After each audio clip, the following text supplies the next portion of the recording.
Never. Never.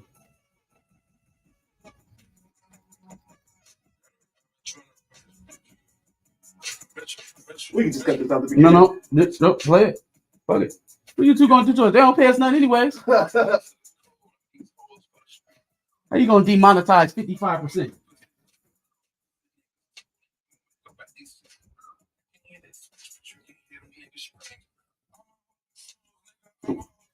Coach. Coach. MJ.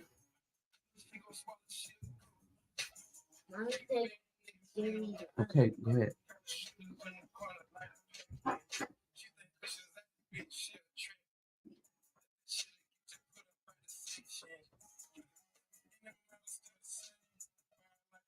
Championship ring. Like Michigan. Yikes.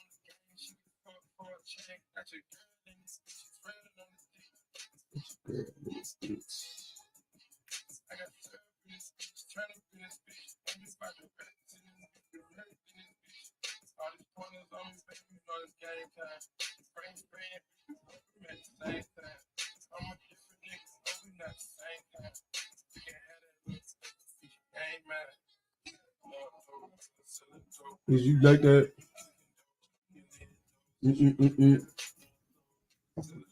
Is you like that? Future saved us from the female rappers. Him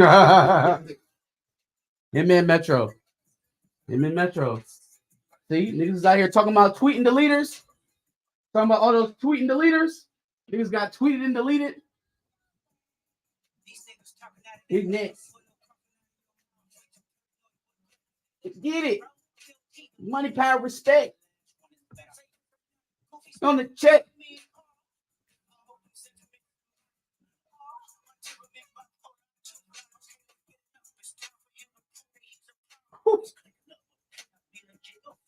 No 40 water. Free switches.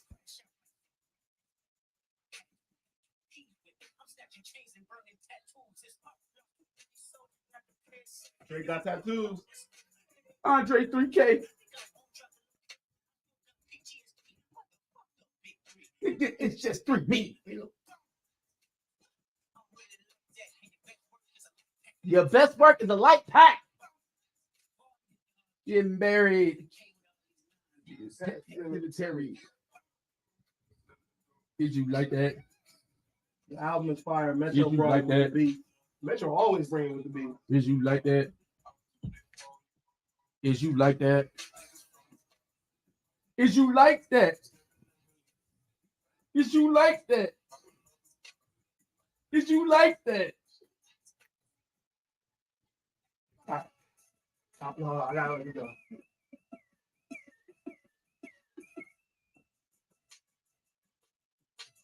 This is Metro disc right here. Anyway. Man, what a moment in hip hop. Facts. What a moment in hip hop. Since that's all it is, you know, just like the Control verse was only a moment. Yes. You know, but we'll definitely play this again. Yes.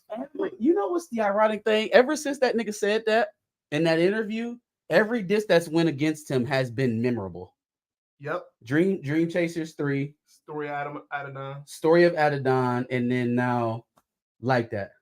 Every diss that this man has received where they actually like let people know that they talking about him has been a song that's going to get replayed because it's actually a good song. And nobody has said Candyman yet. Man, it's been 48 hours at least from both of y'all. From both of y'all. Ooh. It's getting nuts over there, bro. Oh, hold on. Be right back. Anyway, no, we'll definitely talk about it a little later. We got Invincible. We got to go over Behind the Cape, obviously. And we'll get into the W's and L's. Let's make sure there's enough people in here. How many people we got in here? And sound. You know we got to check sound. We got 5 people in here right now. It's cool. Kendrick is on demon time. That's a fact. He wants smoke with everybody. And nobody wants smoke with him. They got to jump him. Kendrick beating him 1v1. That's a fact. That's a fact. Well, I really want to see Kendrick versus Cole. Like, if it comes down to it, If they gotta go head to head against each other, let Kendrick versus Cole happen. I don't care about Drake. Oh, you don't want Kendrick versus Drake? I mean, I want to see it too, but like, I think he'd be a little bit out of his depth. You think Drake will be out of his depth? Out of his depth. This is not some poop butt ass rapper who you can just make fun of for silly shit like being a cheesesteak. Okay? Sure. You know what I'm saying? You're gonna have to actually put pen to paper and work on this. No, facts. But Kendrick versus Cole is the battle of the actual pins. So I don't know. It'll be interesting to see what happens. Cole's gonna have to get his back. Drake's gonna have to get his back. You know, Drake also has to fight against Future and Metro Boomin and Rick Ross for unfollowing him. So I don't know. I don't know where we go from here. We're gonna see. We're gonna definitely get into it. The thing that started this whole beef is even crazier. I don't know if it's true that it's over some chick, but we're gonna have to see. If Pusha T was able to start a whole war off of just finding out about the kid, imagine what Future knows. What does Future know? Future has to know way more than Pusha knew. So it's about to go crazy. It's about to go crazy. All right, let's see. Connoisseurs, is the audio good? What we looking like? I just realized that for some reason the effing Future is lowercase. That happened, StreamYard. Boom, boom, boom, boom.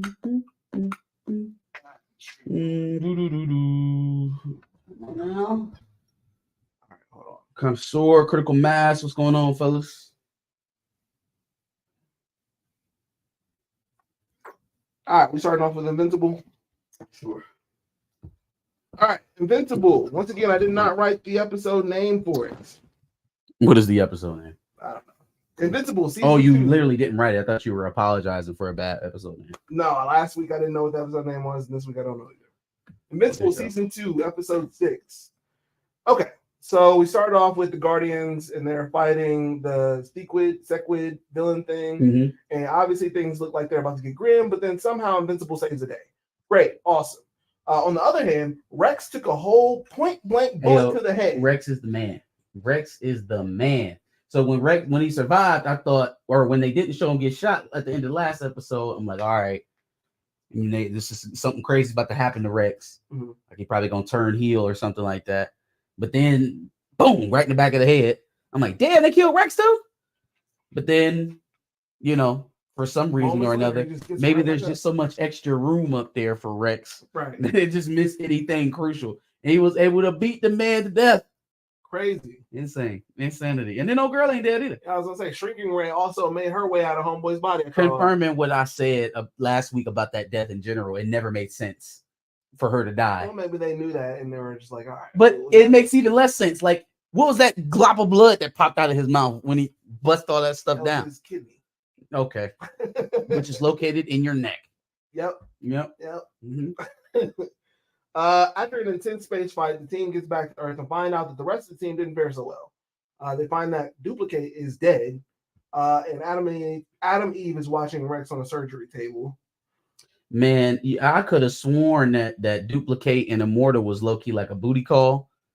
But I guess he caught feelings. Yeah, she did kind of confirm that it was like a bigger connection there because they both die, a lot of times. Sure. But I didn't really think that was like, the Immortal's about to lose his damn mind now. Basically. Yeah. The baby is now named Oliver, and he is now talking. He called Debbie Mama and Mark Bro. I ain't your mama. You call me Deb. That's funny. Call me Deb. Cecil wants to take the baby, but Debbie believes she's the most confident parent for the baby. That shit is so weird, bro. Why are you so thirsty for this baby, Cecil? Yeah. Why are you so thirsty for this baby? He wants to make it the next Mark. Either that or have somebody to fight Nolan if he ever comes back, or use his leverage against Nolan if he ever comes back. Could be. Yeah. So it's something bad for sure. Mm-hmm. Mark and Amber are going through it because Bro is never able to be there for her. Which is funny because he's been hugging up on Eve for the better part of this. Yeah, I just wish they would stop dragging this out and just go ahead and give us the relationship they really want to give us. because it's getting a little cringeworthy now. Yeah. You know, they're complaining about things that they can easily fix when we know the actual problem is that they're not going to end up together. Sure. Like that is just the balls dead end of story on Mark and Amber.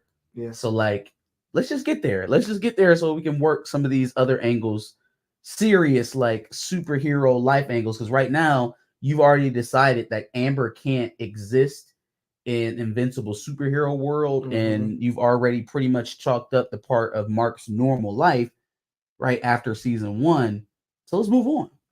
In my estimation, let's move on from it. If we're not going to cross match and they're already showing a lack of eagerness to work it out, because this is just simple. This is like spending time and feeling guilty when, you know, he's away not saving the planet. Those are pretty easy fixes, just, you know, a little bit of communication. But if that's what we're gonna break up over, then fucking break up and get with Eve. You know, let's get on with that. I hate drawing out love stories. I feel like it's unnecessary. If you tell them right and you tell them adequately, they work all the same. And if they work like regular human relationships, some people are going to stay together, some people are going to break up. Should just be normal like that. But no, we got to have these long, drawn out sagas of will they, won't they? And then when they finally do, will it work? Are they compatible? You know, and then they work on it for 5 minutes and break up. So Amber's at the party by herself trying to text Mark. And then I don't want to text him. I'm just going to live my life. Okay, then live your life. Live your life. They're making it abundantly clear that it can't work and that Adam Eve is a better fit. So let's just move on. Sure. Let's move on. Donald's got something weird going on with William's boyfriend Rick. Like he brings him back to the campus, but like Rick is weird now. Like, well, I mean, he was like dead, kinda like he was like a cyborg to a certain degree. Like I had to get all that shit out of him and reprogram his mind. Yeah, he doesn't even feel like he's living in his own body. He feels like a ghost in a shell. Yeah. Cecil is trying to recruit Eve back into the Guardians amongst all the chaos of the lineup. However, Amber also pulled up. Here we go. And clearly, she's trying to get some advice on what to do with Mark. Mark goes. First of all, you asking the wrong woman, girl. This is Mark's next girlfriend you're talking to. This is Mark's next girlfriend you're talking to. Yikes.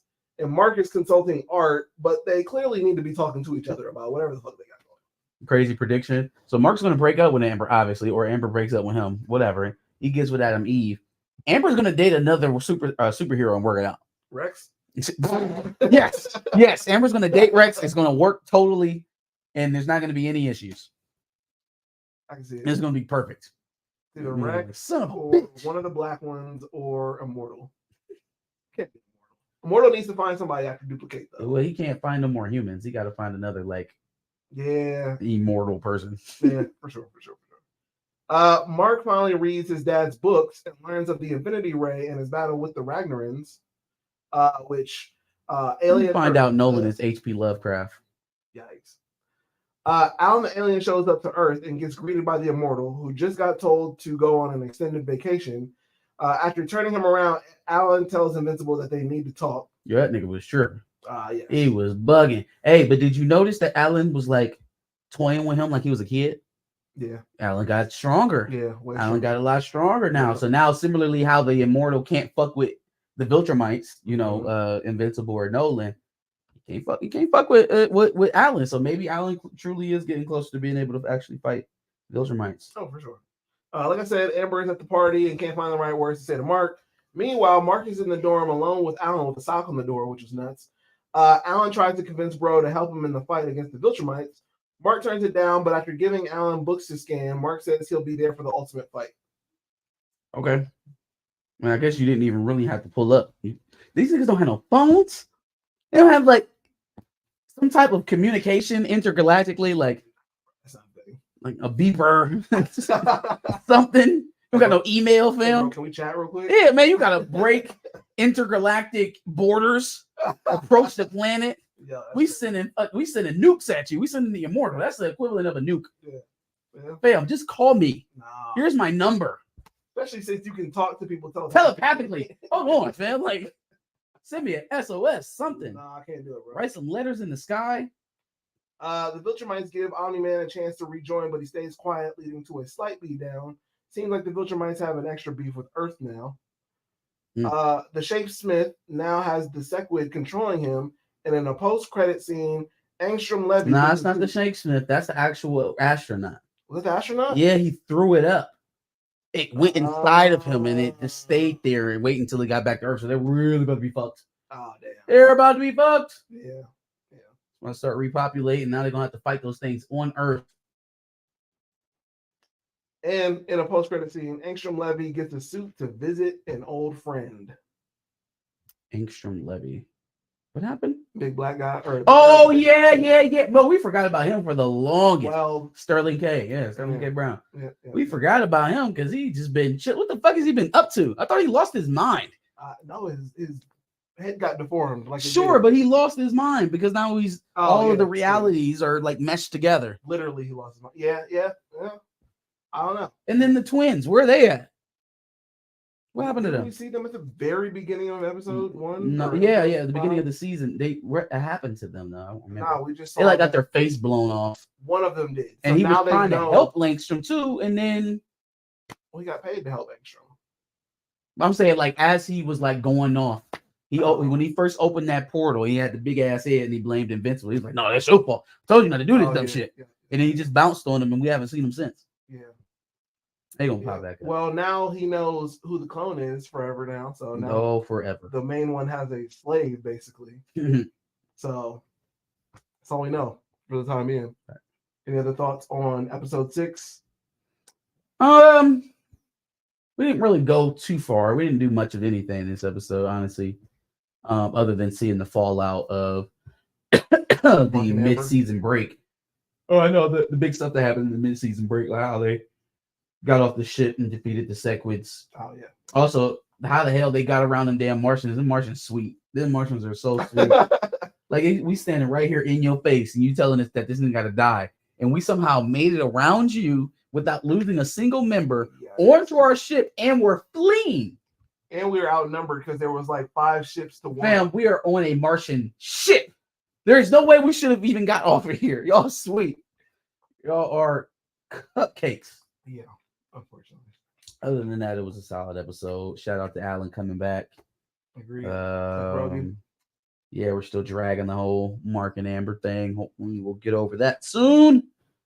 Oliver's talking, so I think time jump is imminent on the old agent thing. Yeah. And then we got a peek at Nolan. Yep. And that dude, so the guy who was like kind of beating him and torturing him. I'm not that familiar with Invincible comics. I don't know if that was like the guy who trained Nolan, but I've seen him pop up when like other people are talking about the comics in relation to the TV show. So I think he has a big role to play. I think that was a big deal that they showed him. Yeah, there's only one thing that I know from the comics. Which is what? Oh, well, don't tell me. Anyways. Oh, you're not aware. Yeah, I don't know. I knew about this well before the show actually came out. Well, don't tell me. Anyways. Okay. What's next? Mon ami. Behind the gate? Wait, no, is that my love? Sorry. Didn't mean to say that. My friend. Mon frère. Mon frère? Mon frère. There you go. Mon frère. You don't know French. Mon frère. It's okay. You're not. What's next, mon frère? You're not French. Sorry. No, is he like that?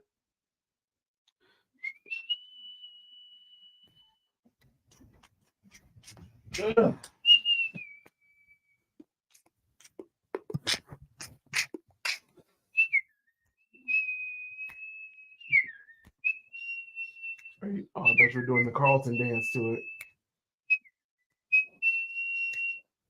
I can't even. Yeah. Let's just not even try. Oh my gosh. It's too fast. Yo. There it is. There it is. See, this is why we didn't do live streams for so long. This is the sort of thing that would happen in between takes.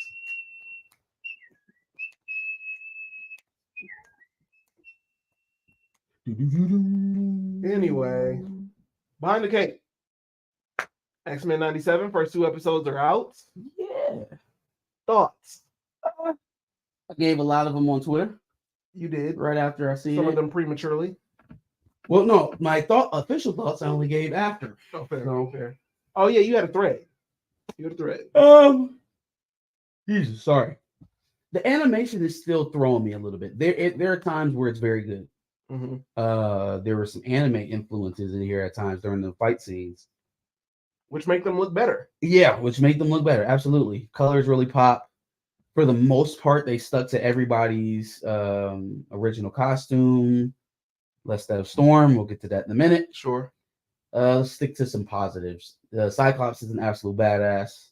Yeah. Having all of the original voice actors really helps keeping us in the mode of X-Men 97. Yeah. Original theme song, all of that. Like, they worked very hard to put you back in the mind state of X-Men 97. You know what I didn't like, and I thought was hilarious though at the same time, was at the very beginning, it seemed like they were attempting to reintroduce all the characters. Sure. So then, like, Storm comes in, she's like, "I'm the master of all the elements, Storm." And like Cyclops comes in, and he's like, they all mention their names. Yeah. Beast is mentioning his name and what he does. I know. Yeah. I was there for the original. You don't have to explain it to me again. Well, they are kind of reintroducing to a new generation. And that's why I thought it was funny. I wasn't trying to be a stickler. Like, you didn't need it, but like everybody else probably. Yeah. I mean, that's how it is sometimes with relaunches or sure. Continuations, I guess is the proper term. Yeah. And in this case, a lot of the storylines and the plots are comic accurate. You know, it's canon. Mm-hmm. So we're not doing anything too wacky, except for a few things, and we'll talk about that as well. I'm still talking about positives. Mm-hmm. Also thought it wasn't a bad idea maybe to start this off without Professor X. Sure. Not a bad deal. Not a bad idea. I mean, obviously he died at the end of the 97 series, but or was presumed to be dead. But I like that they didn't just like retcon out of that or start at a space just beyond that where he came back. Mm-hmm. All right, so negative. I did not really care the lip sync thing, right? Like, so obviously that was just a byproduct of how animation worked back in the 90s. That is not something that they needed to recreate today. It wasn't even something that would probably be natural to recreate today. I almost feel like they would have to work harder to make it not match at this point in how animation is drawn and put together. Bad. Like, they would have had to work to make it not sync up. Yeah. Like we're doing, like you said earlier, extra work to make it it look like it's still in 1997. Like, at that point, now I feel like you're going above and beyond. Like, the visuals, great. All the costumes, same. Mm-hmm. When we get to the point where we're doing the damn kung fu movies, you cannot defeat me. My kung fu is too strong. we doing too much. Yeah, way too much. We're doing too much. So for the most part, we stuck with everybody's original costume except Storm, right? Mm-hmm. Storm has, well, her costume is the same, but her appearance isn't. Yes. They made her a little bit darker. Great. Cool. Thumbs up on that. Mm-hmm. The fucking mohawk. Okay. So we're obviously going with the storyline that we're going with. If you watch the first 2 episodes, you know what happens to her, right? And so that is a storyline that leads her to recreate herself and become a new person without the things that she came into that situation with. And she comes back with a new haircut. Some of y'all like it. I fucking hate it. Plus, it doesn't make sense that she has it now and not after she takes this journey that she's about to take. Like, she's starting it with it. So everybody else looks exactly how they did at the final episode of 97. And somehow in between now and 97, she had this fucked up haircut where, like, she's got the mohawk, but the middle section of it is a damn lion's mane as long as hell. Yeah, let her leave and then change her appearance when she comes back. That makes sense. Because that's kind of the whole point of the damn haircut. So that kind of messed me up. The blue eyes, I'm like, where the fuck did that come from? Storm's eyes in the TV show are always white. They always white. Like, full white. There's nothing else. Just white. Now, if you wanted to say, oh, well, she should probably only look that way when she's using her powers, then I think, you know, the most common eye color in Africa would be brown, but that's just me. Yeah. That's just me. Yeah, blue is insane. You know, that's a rarity. That's a rarity. Yeah. Blue-eyed African is very rare. But, you know, it is Storm, right? She's rare in itself. So what else? She's sitting up there talking with Jean Grey in that clip that I posted or I reposted, right? Oh, I always wanted to know what it was like to be human. Woman, you were human until you were 13 years old. You know exactly what it What it's means like to to be be human. human. Yeah, I Yeah, don't. That was a bit of an oversight in the dialogue. sure. They retcon DaCosta's story, Robert DaCosta, Oh yeah, Roberto yeah. I forgot DaCosta. about Robert DaCosta. Yeah, yeah, Yeah, yeah, they yeah. retconned his story, so no longer are we, a product of the hate crime done to our black Afro Latino father.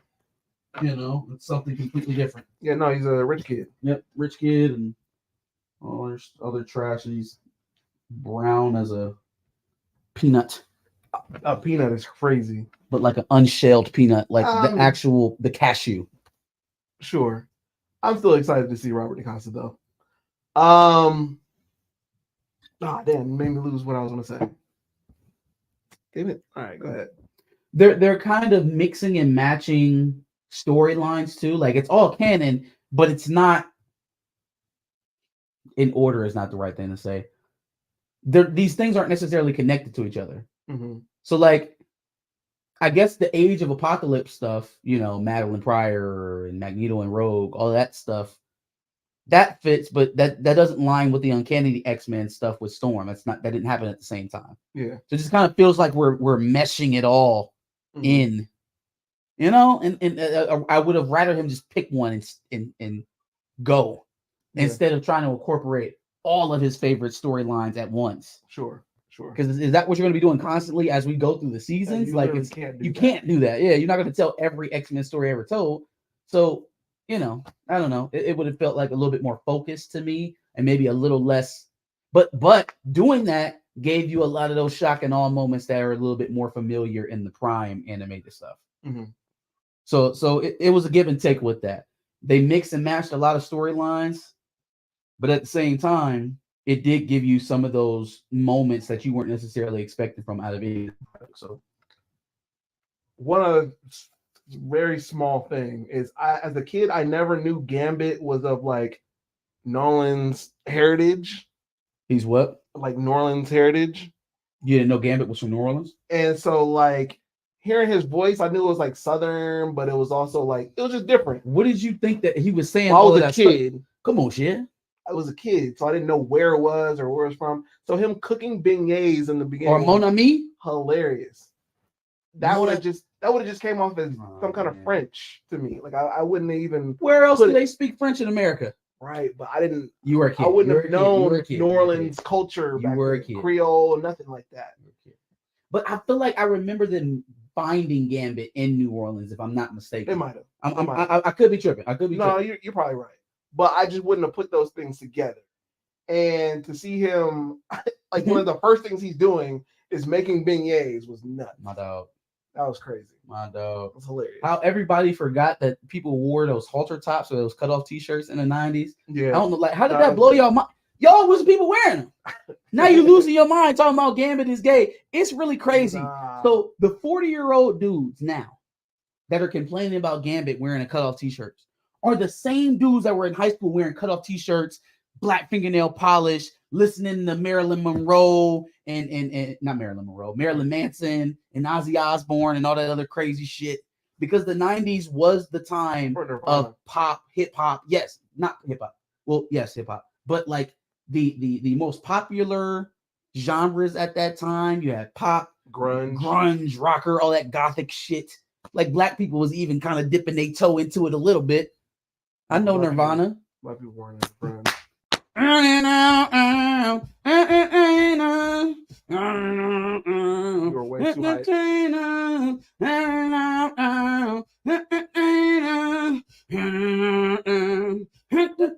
What are the lyrics? Don't know that much. It's Nirvana. You're having way too much fun right now. But yeah. She's crying now because you did that. That wasn't me. Oh, okay. That wasn't me. All right.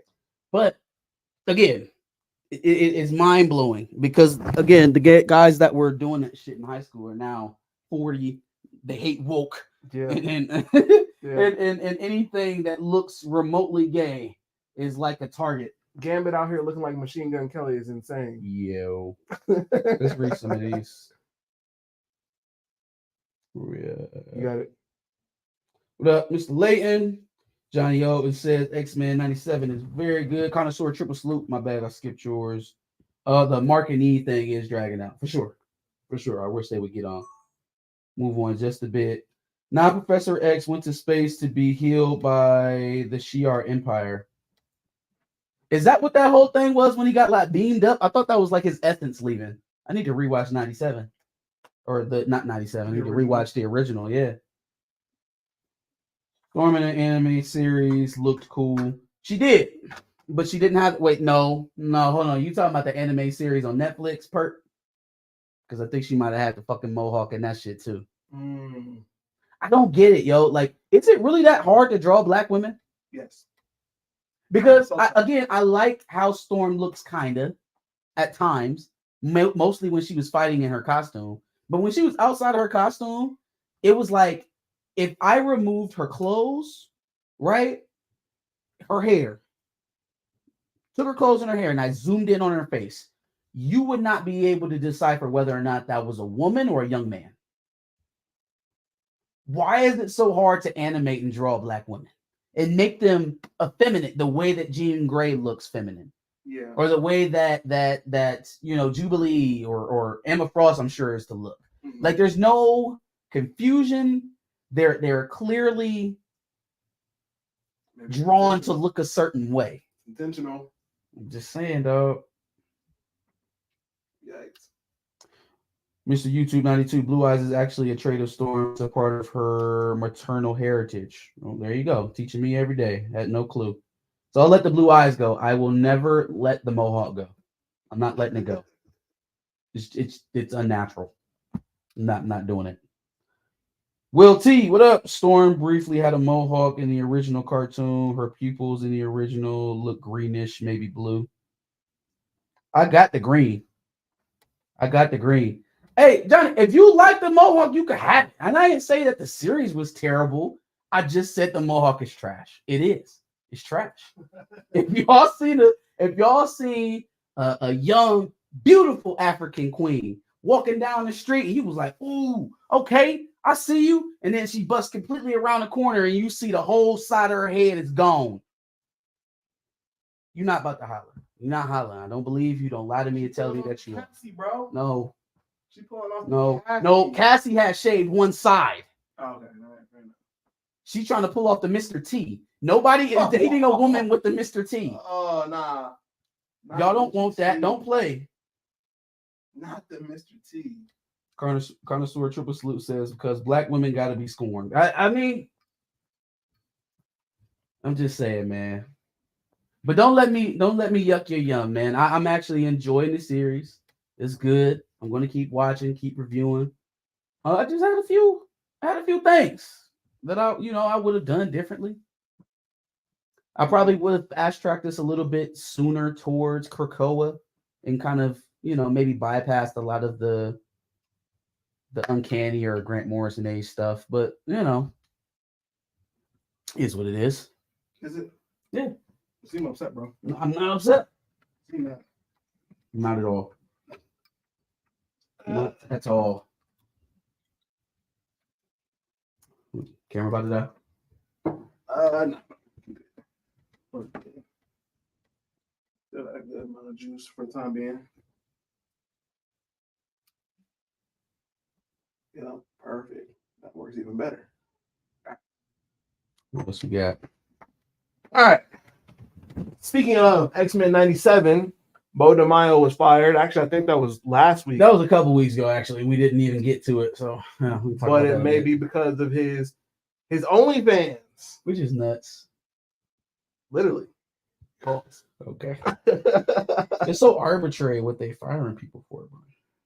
Yeah. It's very arbitrary. Like, you had an OnlyFans, you're fired, but you violently choked your wife and threatened to kill her and your children so you can stay. Yep. And you beat your wife. Well, because you play Thanos. You have a long history of beating all your wives. You two can stay, but you accidentally hurt a white woman running out of a car. Oh, well, you obviously got to go. Well, because you play Thanos and you play Hawkeye. Oh, you got caught. You got caught messaging a young girl explicit messages. being a weirdo, being a creep. Nah, stay. The Marvel sucks anyways. It's not gonna make a difference. Yeah, but you play a father to one of the characters in this movie. See, like Gina Carano's thing, long shot Sue. Being fired for unfair business practices or inconsistent, rule or dealing out punishment inconsistently. That is the kind of stuff that opens you up to litigation. Yes. Yep. Because you're not holding any kind of standards all the way through consistently. Nothing that you can walk into court and prove. Yeah. It's all arbitrary. It's all relegated to the situation, to the person, how much you like them. Yep. How much the public likes them. Yep. How much the public gives a damn. Mm-hmm. Surprise, surprise. People don't always care when there are victims afoot. Yep. And black people don't typically fare well in those situations. So, or any minority for that matter. All right. Speaking of that whole situation, Jonathan Majors is supposedly bulking up for a new role. Now, nobody knows what the role is yet, but a new role sounds good. Yeah. I mean, no. Okay. Well, first of all, yes, it's a good thing in general that he's working out for a new role. I guess I'm a little bit more taken back by the news that he's getting sued. Yes. It's a little bit more relevant at the moment, and people just won't just let you live your life and move on. Defamation, assault, and battery, detailing 2 new incidents where he allegedly attacked her.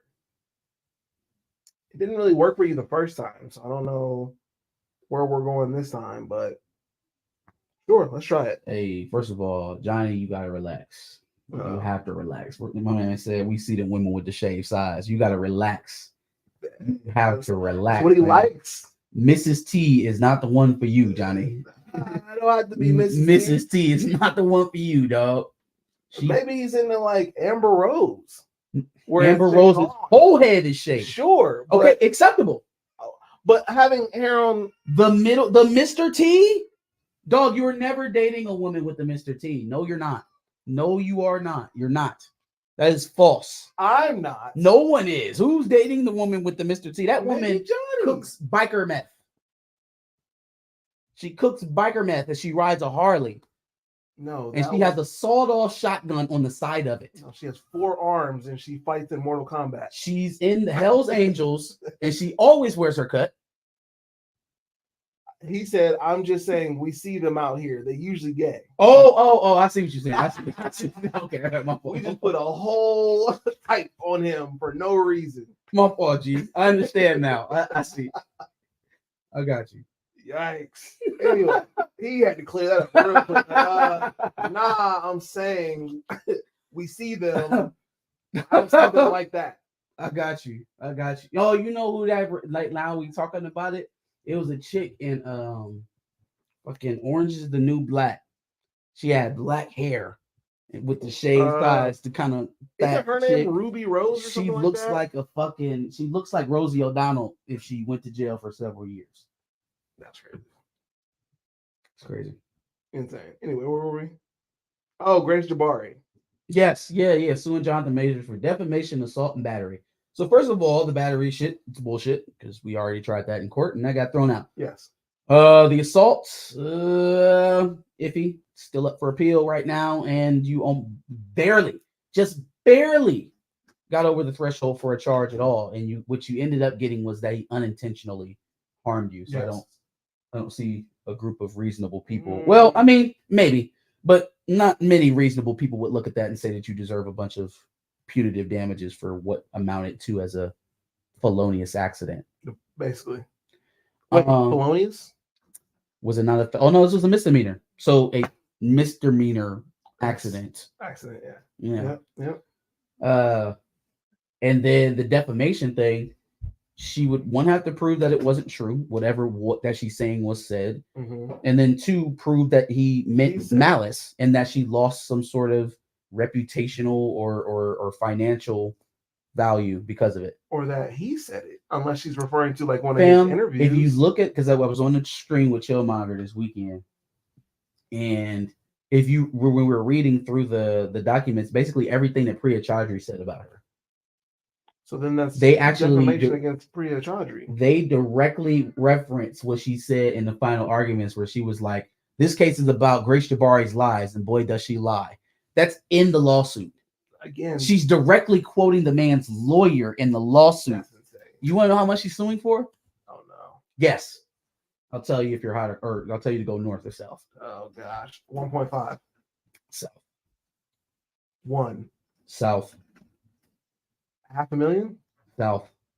Jesus. $250,000. South. 100,000? South. 50,000. North. 75,000? $75,000 is what she's asking for. $75,000 is what she's asking for. Why? My thoughts is she's probably suing for her salary for that year that she lost for Marvel. Could be. Okay. That's what's in my head. She was a VFX artist working for Marvel. That's probably about what she would be valued at. Sure. Her year salary because she lost her job. Okay. I'm still not giving you a dime. I'm not giving you a fucking dime. Yeah, I'm out of work as well. I'm not giving you a dime. We were in a very toxic, and when I say we, I mean Jonathan Majors and Jabari.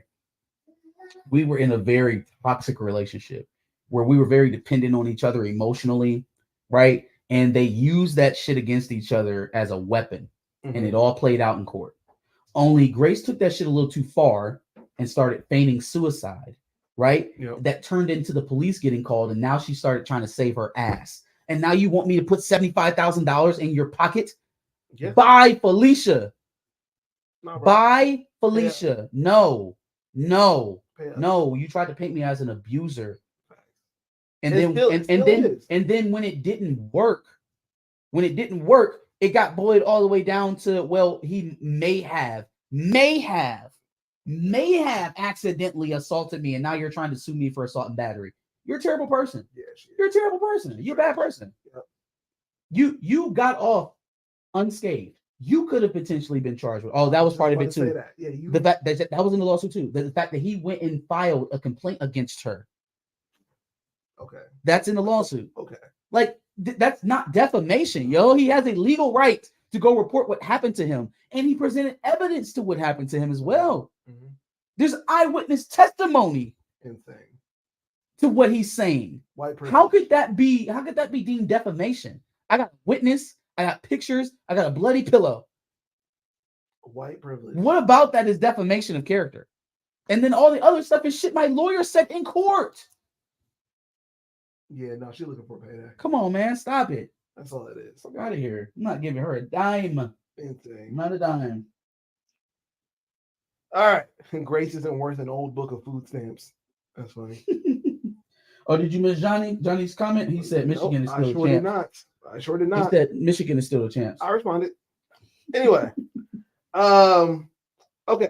So, Eyes of Wakanda. We haven't talked about this since we were on break and I was the only one doing it. Brad Winderbaum. You know who that is? That name sound familiar at all? No. Okay.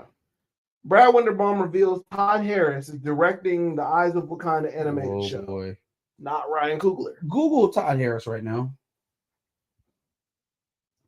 Todd Harris. I for the life of me don't know who this guy is. American sports announcer. That's not him. No, absolutely not. But then again, he would probably just have the same amount of work qualifications than Disney's last couple of hires. So, Todd Harris, storyboard artist on Thor Ragnarok, Black Panther, Infinity War, Endgame, some other ones as well. Storyboard artist. He is the creator of. He's the creator of Eyes of Wakanda, and he's getting his first shot at being a full-time screenwriter and director on Eyes of Wakanda. Storyboard artist, motion graphics artist on some DC stuff. That's it. Okay. White guy? Black guy? Black guy. Black guy. Okay. Black guy. All right. Well, getting his first opportunity. I'm always weary about these hires that they get where the guy hasn't already done a project. Sure. So it tells you, let's just put them up next to each other, right? So X-Men 97, they got all the original cast voice actors. They got the original creators back. They paid to get the original song back, right? So that they can put it in the theme. All of the visual aesthetics. You really saw how much money that they put into the series and it came through and how everybody received it. Right, it's a hit. Eyes of Wakanda, they're giving to a first time director who's never helmed his own series, who's only been a part of a creative process in other people's projects. He was part of putting a storyboard together for Black Panther. He put a storyboard together for Thor Ragnarok, but he didn't direct the film. He didn't write it. Right? He didn't decide the direction that the film was going to go in. Mm-hmm. He took the notes from the writer and created a storyboard for it. The storyboard is like very early. Very early in development. So which one of those projects does it sound like they care about more? Which one of those projects do they feel like they are going to get more out of it or deserves the bulk load of their resources? Because all of that retconning shit that they did in X-Men 97 cost. When those people hear that Disney wants them back, they're going to charge them top dollar. Or Disney has to come with a top dollar offer just to entice them to come back in the first place. When they go and they buy rights to certain properties centered around the X-Men series, the animated series, that shit costs money. Mm-hmm. When they hire veteran writers and directors to come and helm the project, that shit costs money. They're not hiring a first-time director that they can get for the cheap. So which one of those projects does it sound like they actually give a shit about? Not to mention what they're even going to allow Todd Harris to do with this series. Yeah. Because once again, the note that I've seen about it was that this is in the sacred timeline. This is going to be in the 616. And it wouldn't be the first time they took a director and basically made their own film despite having a director. Yeah, and so with that being the case, we are going to be squarely within the Black Panther reality that does not include T'Challa, which I don't want. I don't want that. You can have it. You can keep it. Yeah. You can keep it. So I don't know. I don't know what to say about that other than the fact that they're clearly signaling to me that they don't really care about it that much. Yeah. Ain't that right, Nate? Yikes. Ain't that right? I don't think you called Grace a VFX artist. You called her a... I thought that's what she was. I did. Did you? Yeah. I thought you called her like a makeup artist. But what does VFX stand for? That's like video visual effects. That a movement coach would be visual effects, would it not? When I think of visual effects, I think of like graphic going in there and that's not what I thought. I don't know. I said like makeup and stuff. Like she does like effects to people as opposed to like no. She's a movement coach. But VFX is not only behind the screen though. It doesn't have to be. No. They have actual practical application there on the set. Like they have to show people how to move so that it will come through right when they edit it later, or they have to match the practical back to what they're doing on the computers. Sure. So a movement coach, VFX artist, that's not dissimilar. That could just be the same job by a different title. Sure. To me, maybe I'm ignorant. I don't know, but whatever. That is Nate Moore telling me though. So Nate Moore put that production together. So I should just listen to him. Nathan Moore told you that. I should just listen to him. Captain America 4, a movie that neither one of us are anticipating, has just gotten worse with no Bucky. I don't know if it got worse or better. I don't really know. I feel like for how it's going to perform, people going into it probably expecting Bucky since the last time they saw Sam Wilson was with Bucky. It is going to be a bit off-putting. It's kind of how like Sam Wilson, we saw him at the end of Secret Invasion. He goes up to the sword station, and then all of a sudden when we pick up in the Marvels, it's like that shit never happened. Like, where's his wife? You know what I mean? He got a different get up on. He not wearing his beanie no more. You know what I'm saying? It's just he got the patch back on. He not rocking the eye. Everything's just out of whack. Not keeping up with anything. Yeah. I don't know. We'll see. Joker 2 is mostly going to be a jukebox musical with 15 cover songs. I knew this was going to get wacky when we cast Lady Gaga to play Harley Quinn. I knew this was going to be had something to do with singing. And 3 to 4 songs at pivotal moments in the movie, it wasn't going to piss me off. I didn't think that was going to be it. 15 songs. I mentioned this. Like an actual musical? Have they lost their fucking minds? They think actually, I think they mentioned it being a musical before all these other musicals started coming out. Yeah. The fucking Color Purple, the Mean Girls, all The Mean those. Girls was a musical. Yeah, the new Mean The Girls. new one is a musical. Yep. What are they doing? That's the. I'm telling you. Was the first Mean Girls the damn musical? No. What? So what? Why? What is this? We're just gonna turn the franchise into a musical. I don't get it, y'all. No, I think really with the Joker, it was intended to kind of be like the first one kind of seemed like it was a tragedy play almost. So like, let's turn this one into like a musical. But I don't think anybody expected it to be 15 songs worth of musical. That's kind of crazy. This shit better knock my socks off. This shit better absolutely knock my socks off. Otherwise, it is the biggest fumble of $1 billion franchise we've ever seen in the shortest order. In the shortest order. At least it took Black Panther 5 years. No, hold on. Let's see. 2018, and then it came out in 2022, so 4 years.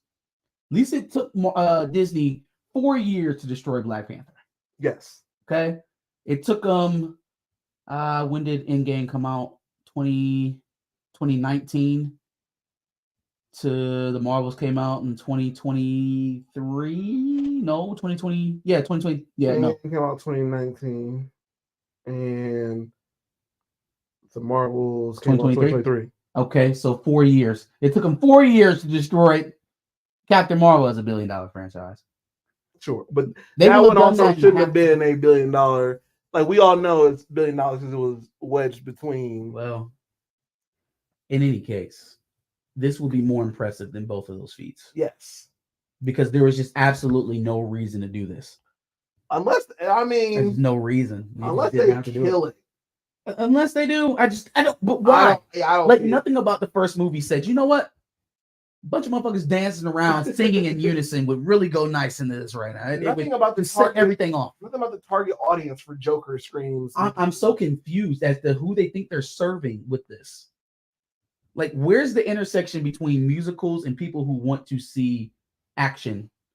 Where is the cross section between superhero films and musicals? I hope they show it to me. I'm going to be interested just to see how it all plays out. Yeah, no, I can't imagine Joker fans out here singing show tunes after.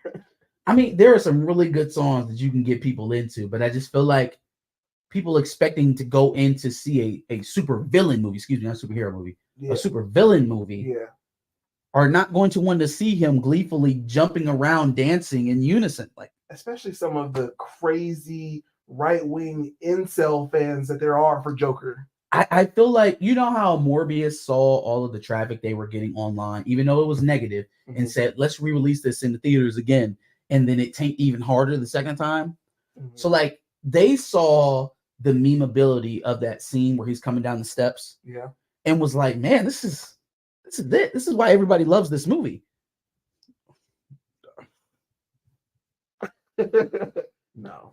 And so then, you know, they made the whole movie into a musical. They turned Joker 2 into Rink. They turned Joker 2 into Sweeney Todd. No, they did. No, literally. Hard chest pass to the face on Joker 2. Hilarious.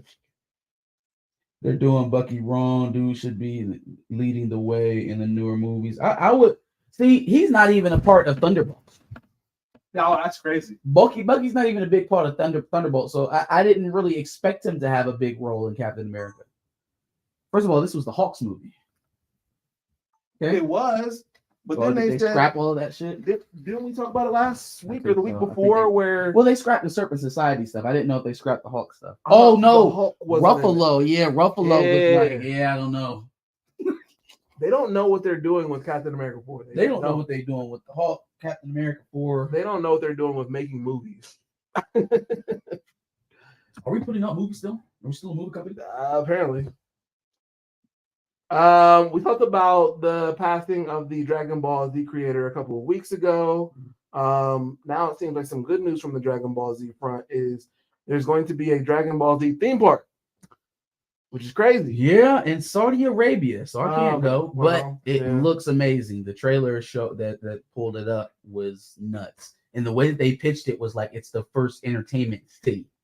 So not an amusement park, but like a municipality. Oh damn. So imagine to go live with Goku's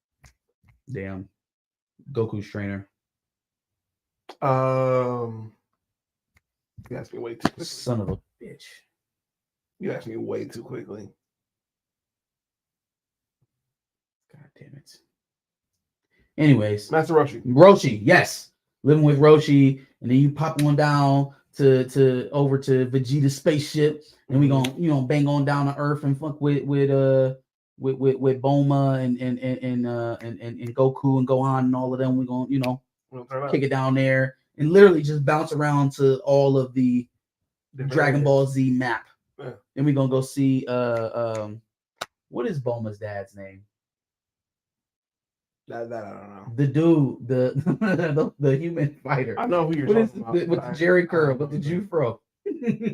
He look if they have another Dragon Ball Z movie, Danny McBride has to play Bulma's dad. That's the thing. Has to. That Has to. Got to. Somebody give me his name. Anybody got his name? Hercule. Yes. Hercule. The fighting ring that he competed in, that's there. They got a lot of stuff. They even got the dragon surrounded by the Dragon Balls. You can go talk to them and stuff. I'm just not going because it's in Saudi Arabia. Yeah, yep, okay. Anyway, Mr. Satan. Yeah, that's Mr. Satan. Yeah, not Hercule. No, his name is Hercule. Is it Hercule and Mr. Satan? It's Hercule Satan. Hercule Satan is crazy. Yeah. Hercule Satan. What in the hell? Where am I at?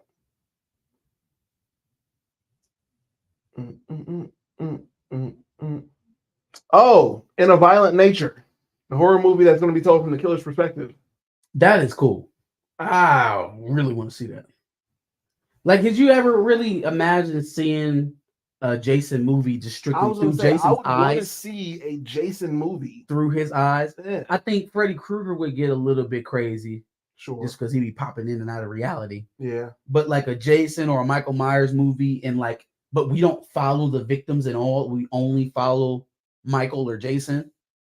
It's like in between killings. What you go fuck off and do? Like when it's daytime outside, what do you do? What does a serial killer do when it's light outside? Just blow it right. You feel me? What does Leatherface do in the middle of the country in broad daylight? Show me. You know what I'm saying? We know Jeepers Creepers don't give a fuck any time of day. He popping out on anybody. He's sliding any time of day. Yeah. But Leatherface, Jason, Michael Myers, whatever idiot is wearing the Scream costume at that given moment. Sure. What do y'all do in the daytime? Yeah. That's interesting. Really interesting concept. The first Friday the 13th was kind of tough with through the mom's eyes. Yes, right? Yeah.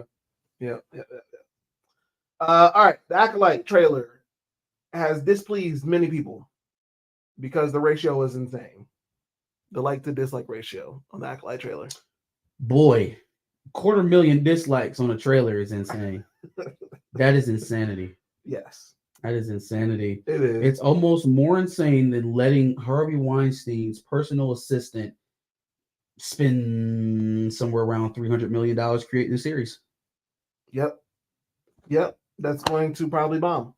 Squander tax write-off after tax write-off. And what's funny? She's out here touting that, we used all practical scenes in a lot of these shots. We didn't even have to use the volume. I don't think they could afford it. I think they probably picked a certain location and stayed there the entire time and shot on that location and just set up practical sets. Yeah. Because they were spending so much fucking money. Yeah, I mean, and by the time they got to the point that they probably would have used the volume, it was like, nah, go back over there and do that shit and get it done. Yeah. 300 is a lot. Like, I don't have very high hopes for Star Wars in general, especially now that your boy George Lucas has come out and thrown his support behind Disney. Did you see that? So Disney's having more board fighting, right, with Nelson Peltz and Ike Perlmutter on that side, and then Bob Iger and the rest of the board members on the other. somehow, some way, maybe George Lucas is old and senile. Maybe he didn't write it. Maybe it was his wife. One of the guys that is fighting the proxy server really hard right now is on a board with George Lucas's wife at JP Morgan Chase. Mm. And so people kind of put two and two together and said maybe that's the reason why this came together, even if they didn't fake out, flat out fake it or coerce him into doing it. That connection alone kind of, speaks to maybe why this all got worked out this way. Sure. But he sends a letter out to all the other board members that says making magic is not for amateurs, and that he has full faith in Bob Iger to take Disney and Lucasfilm into the future. That's a roundabout statement, but yeah, I don't know. We'll see. After, you know what George Lucas has said about Disney before? Because his wife is black. Yes. He has called Disney white slavers. He's dogged Kathleen Kennedy, his hand-picked replacement, when he sold it for not taking his treatments. Oh, but making magic is not for amateurs? Okay. When Dune 2 came out and I did my out of theater reaction, I told Disney they had a year and a day to respond. I'm not even gonna give you a year and a day. I'm out. I'm out. If you still got George Lucas to come back into the fold and say everything's fine, it isn't actually piss that's raining down on your head, it's acid rain, then fine. Whoever else is swayed by that kind of paid celebration or paid quote, then take it and run with it. Yeah. I'm not here for that. I know what George Lucas, when he was of a sane mind, said about Disney, and there would have been nothing that changed at Disney in regards to Lucasfilm that could that a gap could have been bridged between George Lucas and Disney. Hell, the man was just on stage embarrassing the fuck out of Kathleen Kennedy for the Indiana Jones shit with Steven Spielberg like less than a year ago. Yeah. So don't tell me that George Lucas all of a sudden fucks with Kathleen Kennedy or fucks with Bob Iger or fucks with Disney in any regard. Yeah. Okay, this is either his wife or he did a favor for his wife's friend. Not to mention, he's made, even though we all hate where Star Wars is at, he's made money hand over fist with Lucasfilm. So even if he didn't actually feel this way, it would still behoove him to stick with the people that made him the money. But however the situation came about, I'm done with it. Because there's nobody at the upper echelon levels, not even Favreau or Filoni, that has the balls or the gall to fight for the Star Wars that I want to see. The Star Wars I want to see is being put on screen by Dune. Okay, so I'm going to stick with that. For sure. The trailer for the Penguin dropped. I have not seen it yet, but did you see it? What's that? The Penguin? I did see the Penguin trailer. It looks all right. It looks pretty good. Does it? Looks okay. Okay. I'll definitely give it a shot. Colin Farrell is always a must. Well, mostly a must. Sure. Yeah, I'm down for it. Yeah. No, I'll definitely try to watch that. Now let's see what they do if they actually, put a Batman in the series, or if this is going to be pre-year one of Batman. I think they'd have a better time doing that. Yeah. Going more with the crime boss, crime family aspect. This is before year one of Batman. Bruce is still fucking off with the League of Shadows or something. Mm-hmm. Okay. And then Ghostbusters dropped. I saw a funny, not funny, but a telling image of the IMAX, where they had IMAX for Dune, and it was like completely filled, and they had IMAX for Ghostbusters, and it was like half filled, if at best. I mean, it's eating up right now. It's expected to settle around 700, maybe 720. Doing 720 million, yeah, on a $190 million budget. Now tell me why that movie looks like that on $190 million. That is crazy. And we get ready to watch a TV series that is well eclipsed that in budget. Well eclipsed it by pretty close to $100 million. Mm-hmm. And if it's not an apples to apples comparison, anyone who's involved with the Acolyte should be embarrassed. Because I know that they didn't spend $190 million on it. Facts. So we'll see. We'll see how that goes. That we will. That's all I got. Iger called in a big favor for that to happen. Yeah, absolutely, Greg. To go from white slavers to amateurs can't do magic, or it takes. What did he say? What did he say? It was something about amateurs and magic. Takes more than amateurs to create magic, or something like that. It was something offensive to Nelson Peltz and company. Creating magic is not for amateurs. It's not for amateurs. Holy shit. Yeah. And Ray Palpatine. Now that's certainly magic. Yikes. Certainly magic. Yikes. All right, you ready for W's and L's? Sure. Who's up? Yeah.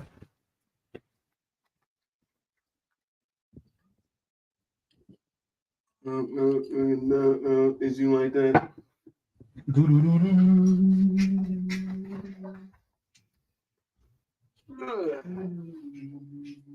No, you're going first. Yep. Anytime, bro. You didn't even start drinking first. I didn't start doing what? Oh, yeah, my fault. I had water. I didn't think about it.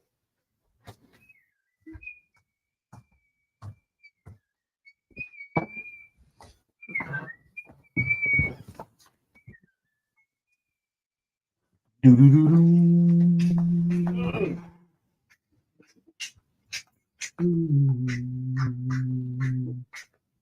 me pull mine up. W's and L's, the weekly recap show where we give a L to the things that we like and an L to the things that we don't. It's on you, sir. Okay. Sounds great. You gonna start off with the smoke, or you just gonna make your way into it? I guess. Just work my way in. No, okay. Well, I actually have a lot of smoke. Okay. A lot of smoke. Free smoke today. Nothing wrong with that. So let's start out with L's. Do L's first. Good move. So we've talked about a lot of predators. Oh, God damn it. Who Okay. are you talking about? I think I know who you're talking about. Well, we're about to find out. I'm pretty sure I know who you're talking We're about. gonna find out. Damn it. R. Kelly. Yes. Cosby, maybe. Yeah. Diddy. Diddy for sure. Diddy. Most recently. Drea. Yeah. Drea Michelle. Diddy's been compared to somebody recently that we might be talking about. So apparently, it's not just the black community that has these monsters. Oh no. You don't say. You mean there are other celebrities out here diddling people and taking it from people and not getting caught up because they don't have black skin? And it's even worse because there's white privilege afoot everywhere. Holy moly. Saturday Night Fever. Boogie Fever. If you haven't caught on to who we're talking about, John Travolta is a monster. See, like, I had always heard the gay rumors about John Travolta. Sure. Never heard that he was just straight up taking it, though. And apparently there's celebrities that are corroborating this story, none other than Miss Amanda Bynes, who's apparently got a firsthand account from somebody who was taken advantage of by John Travolta. Yeah. John Travolta has been accused in open court multiple times of sexual assault, and it's just somehow, gone away.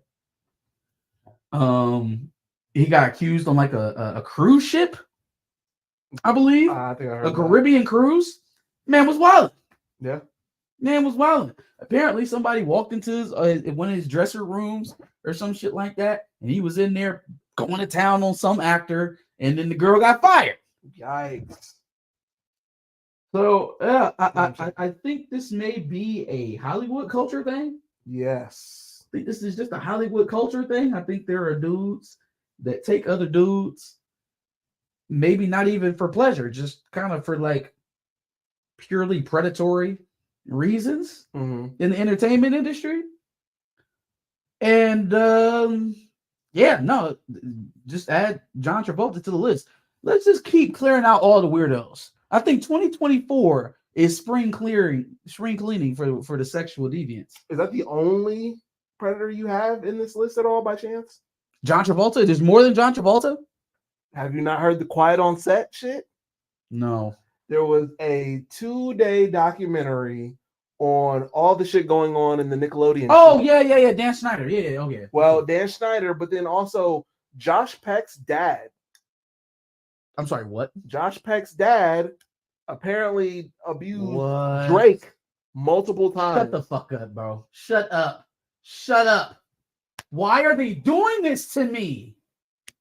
Yeah. Why are they doing this to me? And it happened before the show started, supposedly. And then they knew each other before the show started? Well, because or it they was were in all preparation for the show. Well, they were all on the Amanda Show.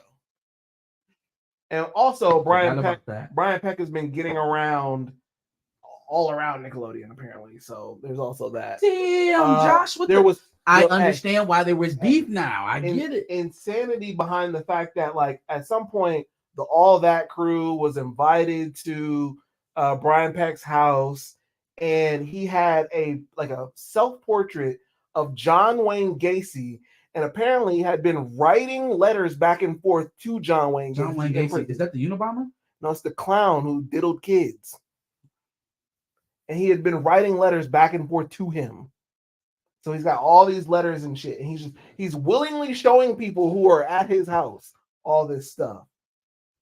The whole thing was insane. There's a lot more. Why are they doing this to my... I can't even watch Zoe 101 anymore because apparently Dan Schneider was shooting gloop all over the little girls' faces. That's insane. Can't even watch it anymore. iCarly's dead. And apparently he had a foot fetish. Because of Janae McCurdy. He had Ariana Grande. Victorious is shot. She pouring water all over herself. But like young Ariana Grande, she's like 14 years old, 15 years old. Yeah. And then that's how Drake likes him. So Ned's Declassified is... How did you let that slide? What? Nothing. You'll pick it up when nothing. Oh, I didn't hear it. I didn't hear whatever you just said.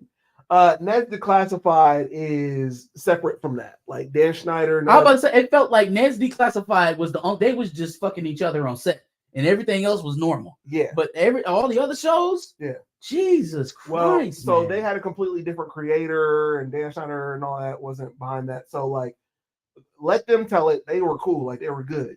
But they did it like an Instagram live after all the allegations came out. And like Ned's like sitting there laughing about it and making jokes and shit about it, talking about get back into the hole and shit. Crazy shit.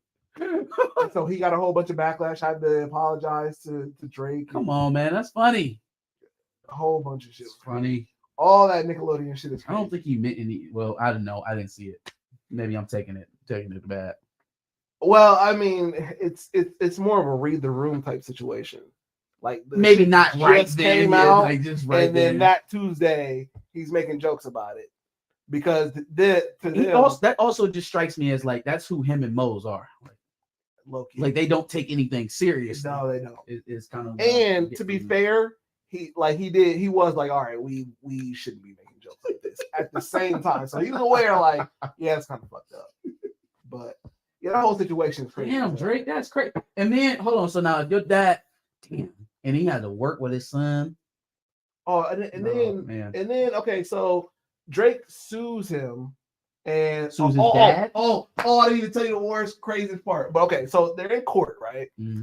And I guess Brian Peck's got all these fucking supporters, and it's just Drake, his mom, and his brother. Like that's the only people who are on his side, which is insane because they're all supporting this person for doing what he did to Drake, right? Mm-hmm. Okay. Josh's dad goes to jail, right? Damn. Or he goes to prison or whatever. But he gets like this really short sentence, comes out, and who hires this man? Nickelodeon? Disney. Oh. Disney hired this man after all of that. Wait, what is his dad? Like, why was he even involved with who is he? Like, what is he a producer? Is he... Nah, he acted. And I guess he might have done some behind the scenes stuff. This is Josh's dad? Yeah.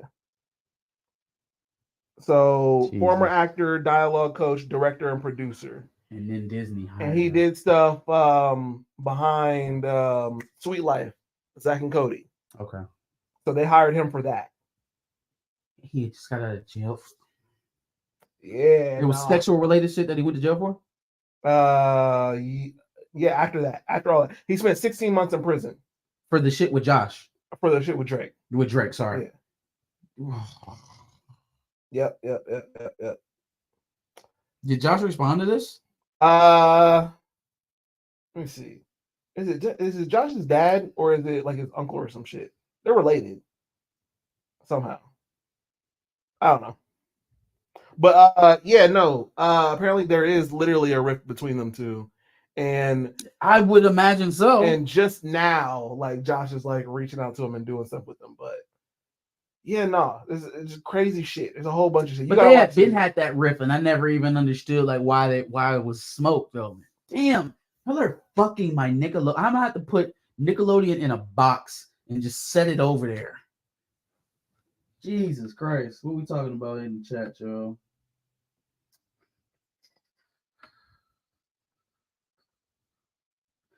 When in Rome, you.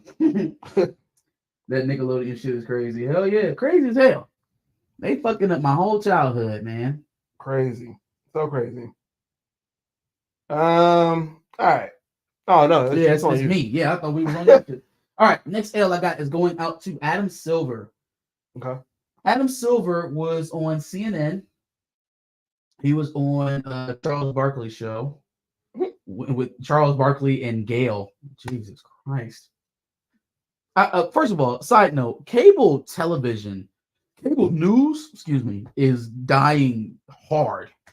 Like they are like violently dying. They like took a cyanide pill that's not killing them immediately, but is going to kill them like 5% every day for the next month.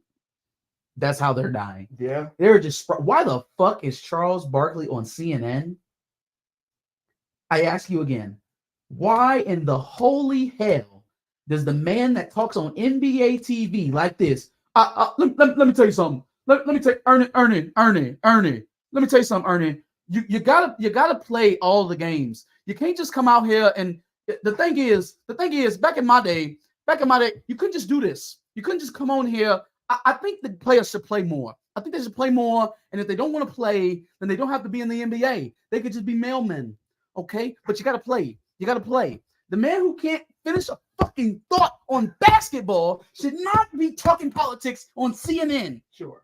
Yeah, no. The man who cannot complete a full fucking thought on a profession that he held for almost 20 years should not be on CNN, fam.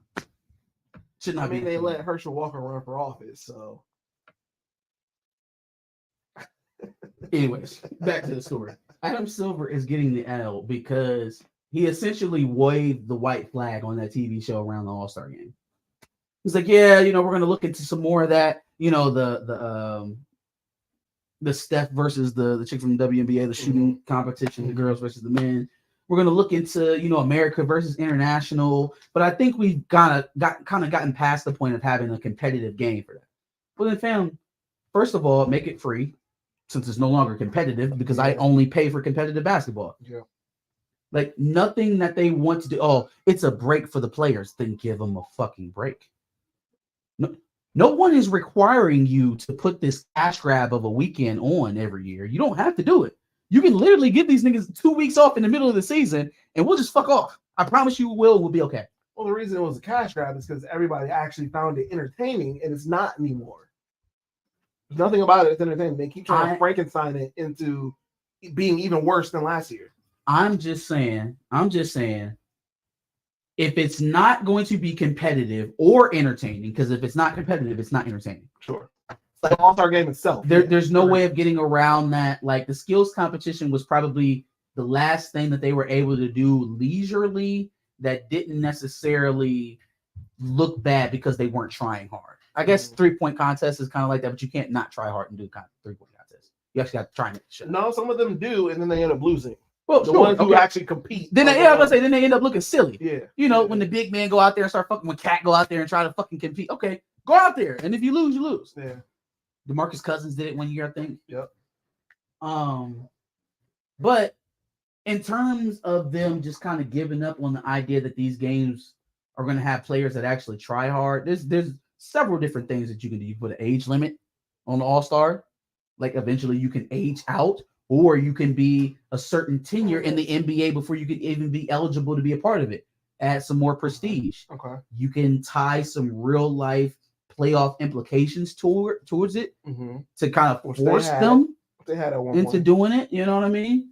But throwing their hands up and saying, fuck it, they don't want to try. So I guess we're just going to get an exhibition no matter what. Then you might as well roll the Globetrotters and the Washington Generals out there, because it's not going to make, there's nothing you can do. Splitting the teams up, USA and international, is not going to make them play harder. Right. It's not going to make them play harder.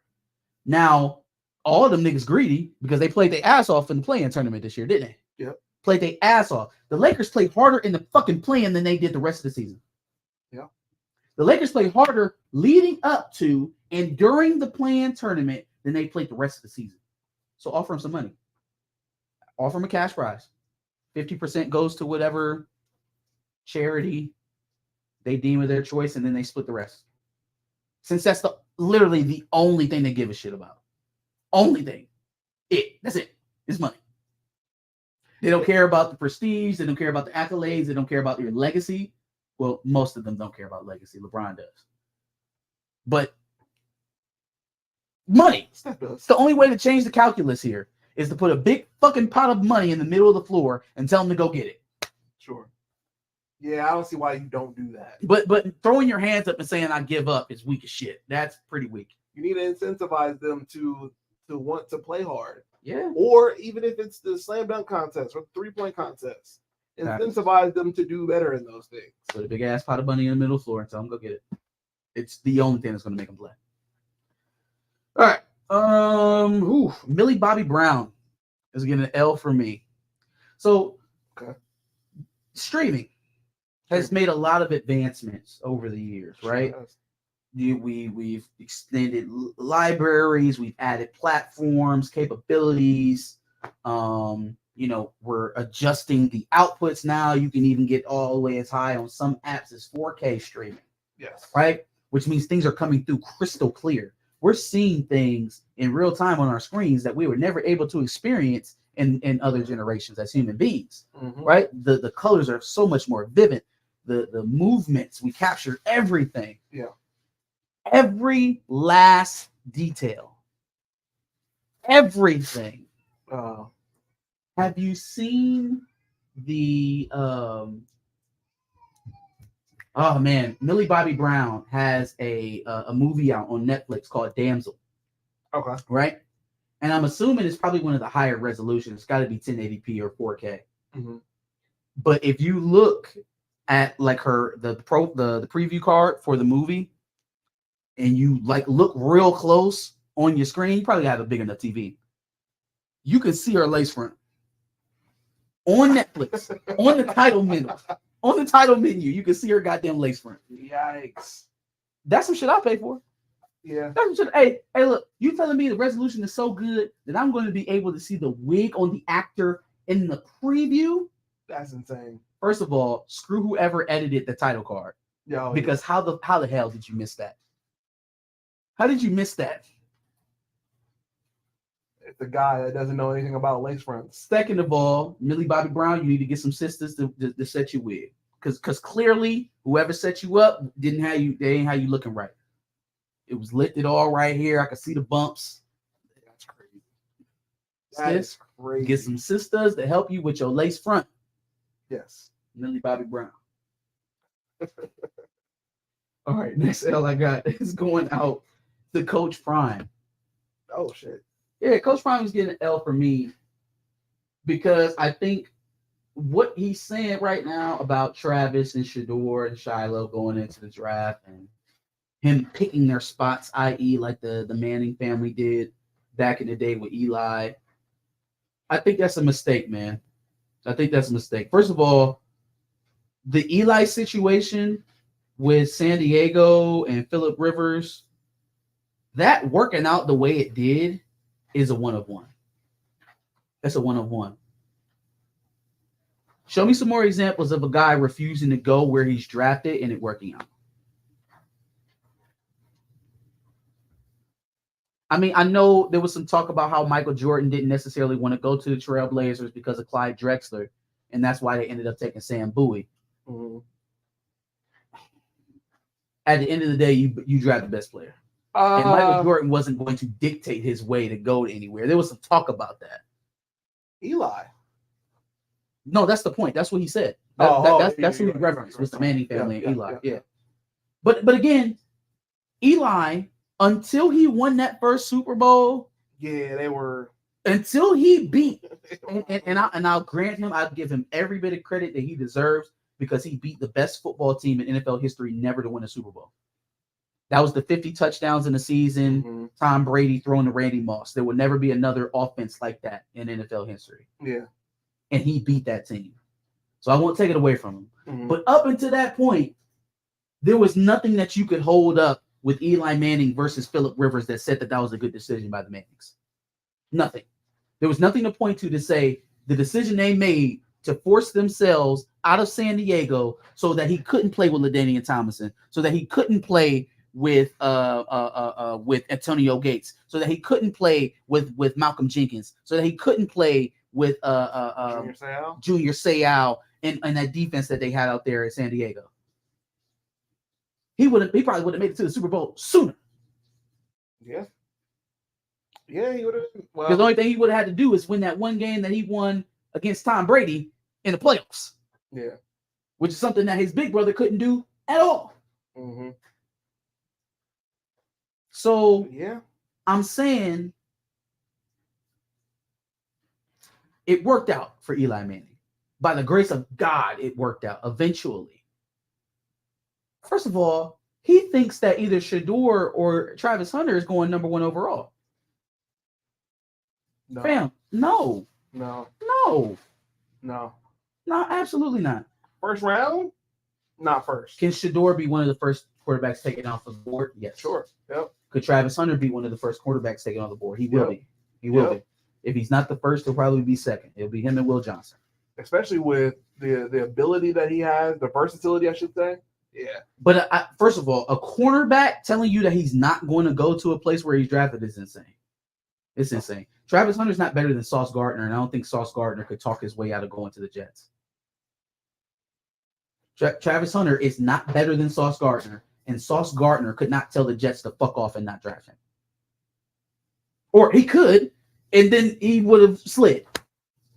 He'll slide. Shedeur has a little bit more bargaining power when he's playing at quarterback, but you're going to have to be the guy. The only guy in this year's draft that can tell somebody not to draft him is Caleb Williams. There's only one guy per draft that can do that. In the entire draft, one guy per draft. So if Shedeur is lucky enough to be that one guy, that's an if. Then Travis won't be. That's number 1. But number 2, you got to decide whether or not if that's even the best thing to do. Oh, I don't want him playing in Cleveland, so tell Cleveland to fuck off. And then what if that turns off the next 15 teams? It could, very well. Now you slid all the way out of the guaranteed money because you didn't want to go where you wanted to go. Not to mention you black. Yeah. That potentially confirms everything that I thought about your shitty personality. You're black. You're going to tell your young black sons who are going to be working for these old billionaire slave plantation mentality owners and tell them, don't you fucking draft me, white man, because I don't want to work for you. And if you draft me, I ain't going to show up. They've updated it to prisons now. Fam, they going to get into one of them cigar smoke shops that they have with their buddies, they NFL buddies, and they're going to be like, so we're nixing that Shedeur kid, right? And then all of a sudden, Mel Kiper and Todd McShay going to have him clocked as a second-round pick. So you keep talking that shit if you want to. They've done it to many a black quarterback before. You keep talking that shit if you want to. He's acting as if his son doesn't have any deficiencies as a quarterback right now. Like he is the number 1 odds-on, number 1 overall pick, best quarterback in the draft, bar none. Come on, fam. No, you have to know objectively as a coach that that's not where your son is at right now. That's Coach Brian. And plenty of people can perform during the season to make their way above your son. For sure. Where we at? Shedeur and Shiloh see with the Falcons. I think that's where he wants him to go. I think he wants him to go. I think that's where Deion wants his kids to go, is Atlanta. But are you really gonna Eli Manning this shit so that your kids can go to Atlanta? Yeah, bro. Of course, why not? Is Shador gonna beat out Kirk Cousins? Yeah, bro. They got that man for $80 million. Which is insane. $80 million guaranteed. $80 million for Kirk Cousins is insane. Is he gonna beat out Kirk Justin Cousins? Fields. They could have had Justin Fields, and they chose Kirk Cousins. What does that say about you? It says they don't like saving money on a better prospect. All right, I got an L for some Twitter users coming up here. And I actually, well, I don't wish that he was a bot, but it seems like a bot take. That's not a bot. So this is, let's see if I can get his profile up here. Former New York Jets scout Daniel Kelly runs the Twitter account First Round Mock. So had a little engagement with Daniel this morning. Had a little bit of a I would call it a hot take. I would definitely call it a hot take. So as you read in his bio, he's a former NFL scout, and he doesn't really see the hype around JJ McCarthy. Doesn't see it. Doesn't understand it. Said he's boring. Said he doesn't do anything that's elite. Says that the only thing that he has is intangibles, pretty much. I can actually read through the tweet. Let me see. Facts. All facts. Because he gave a very detailed description. Very detailed. A lot of evidence in there. A lot of things. I can definitely tell this guy watches a lot of Michigan football. As a former NFL scout, I will never understand the J.J. McCarthy first-round hype. Same. I can at least comprehend the strong feeling some people have about guys who have won the Heisman, like Caleb Williams and Jaden Daniels. Keep those names in your mind, by the way. Or pounding the table for Drake May in the way he burst onto the scene in 2022. But McCarthy, what has he done besides play on a good Michigan team? He won 3 Big Ten championships. He won a national championship. He is attributing those to the good Michigan team. He beat the 3 best defenses in the Big Ten and the best one in the SEC. I'm not arguing you. I'm saying he's attributing it to the Michigan good being Michigan a good team. Yeah, okay, sure. Let's go. There is nothing elite or dominant.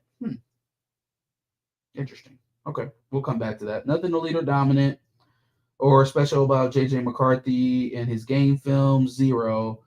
He about put me to sleep watching him. Interesting.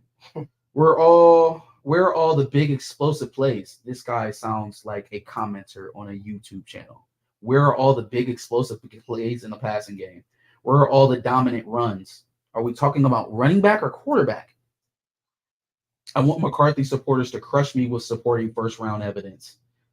Why aren't we seeing highlights of McCarthy the way we've had to watch highlights all day of Caleb Williams? Okay. Nope, we're talking about the number 35 ranked passing yardage producer with 2,991 yards in the national championship roster. I personally charted 12 long passes in my film study in 13 games. I don't trust your charting. And half of those were incomplete. Again, don't trust your charting, because that would be that he only completed 6 long passes in a 13-game season. So I don't trust your charting. He's a nice 5th-round valuation on game film and a guy who has been thrust into the franchise QB discussion. The last time teams tried to make quarterbacks who I had pre-drafted 5th-round grades on franchise QBs, their names were Kenny Pickett, Sam Howell, and Anthony Richardson. Anthony Richardson was injured for a good amount of the season. fact that those are the names. Okay, nope, gotta keep going because all right. Never mind. Don't get distracted, Marcus. First 2 were 22 NFL draft have since been traded, and the third one produced a middling 45 QBR. Oh, you're quoting QBR, are you? Okay, cool. A middling 45 QBR and spent most of the season on IR after I put on a high-risk injury label on him in pre-draft. Okay. So to provide some additional context to my boy's take here, first round mock's take, he also put out a list. Oh no, he has a lot more. I'm not going to read all that, but he did put out a list of the quarterbacks that he felt were the top in the draft. So based on that evaluation of J.J. McCarthy, let's see how he ranks the top quarterbacks in the draft. Didn't he give you his favorite, or didn't he say his favorite? Hold on. I'll get back to it now.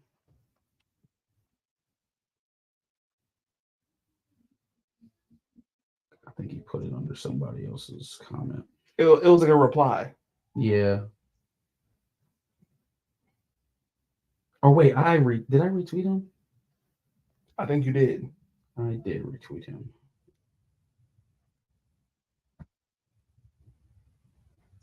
There it is.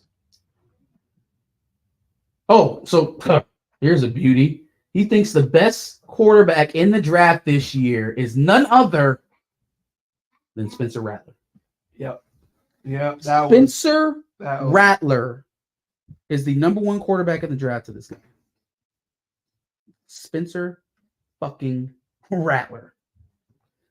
It was like your take is wrong in a lot of places, like 5th round valuation and shit like that. Like, even as a biased fan against JJ and everything Michigan stands for, JJ, even if I felt like he wasn't 1st round, he's not 5th round for sure.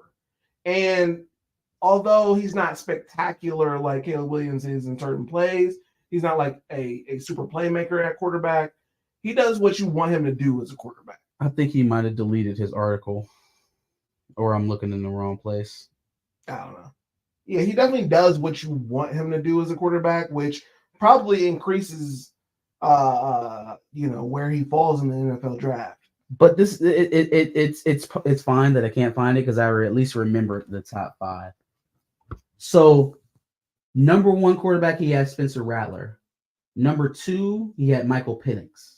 Okay. Number 3, Joe Milton. Joe Milton is the 3rd best quarterback that he has. You want to know where he has Caleb Williams? Troll account. Hold on, wait. You want to know where he? No, this is not a troll account.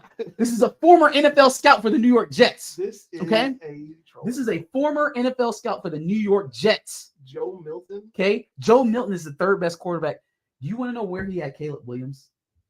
7. Know where he had Jayden Daniels? 8th. So the Heisman winner is worse than Caleb Williams, right? Joe Milton is the 3rd best quarterback in his QB crop. Even though Joe Milton got ran out of Dodge by fucking Cade McNamara, which is anywhere on his list. Didn't see Cade McNamara anywhere. Bo Nix has to be 4th or 5th. Yeah, Bo Nix is in the top 5 for sure. Okay. Bo Nix is in the top 5. Drake May is in the top 5. That is such a bad list. Sam, this is why I don't respect or trust draft analysts or recruiting services. They're one and the same.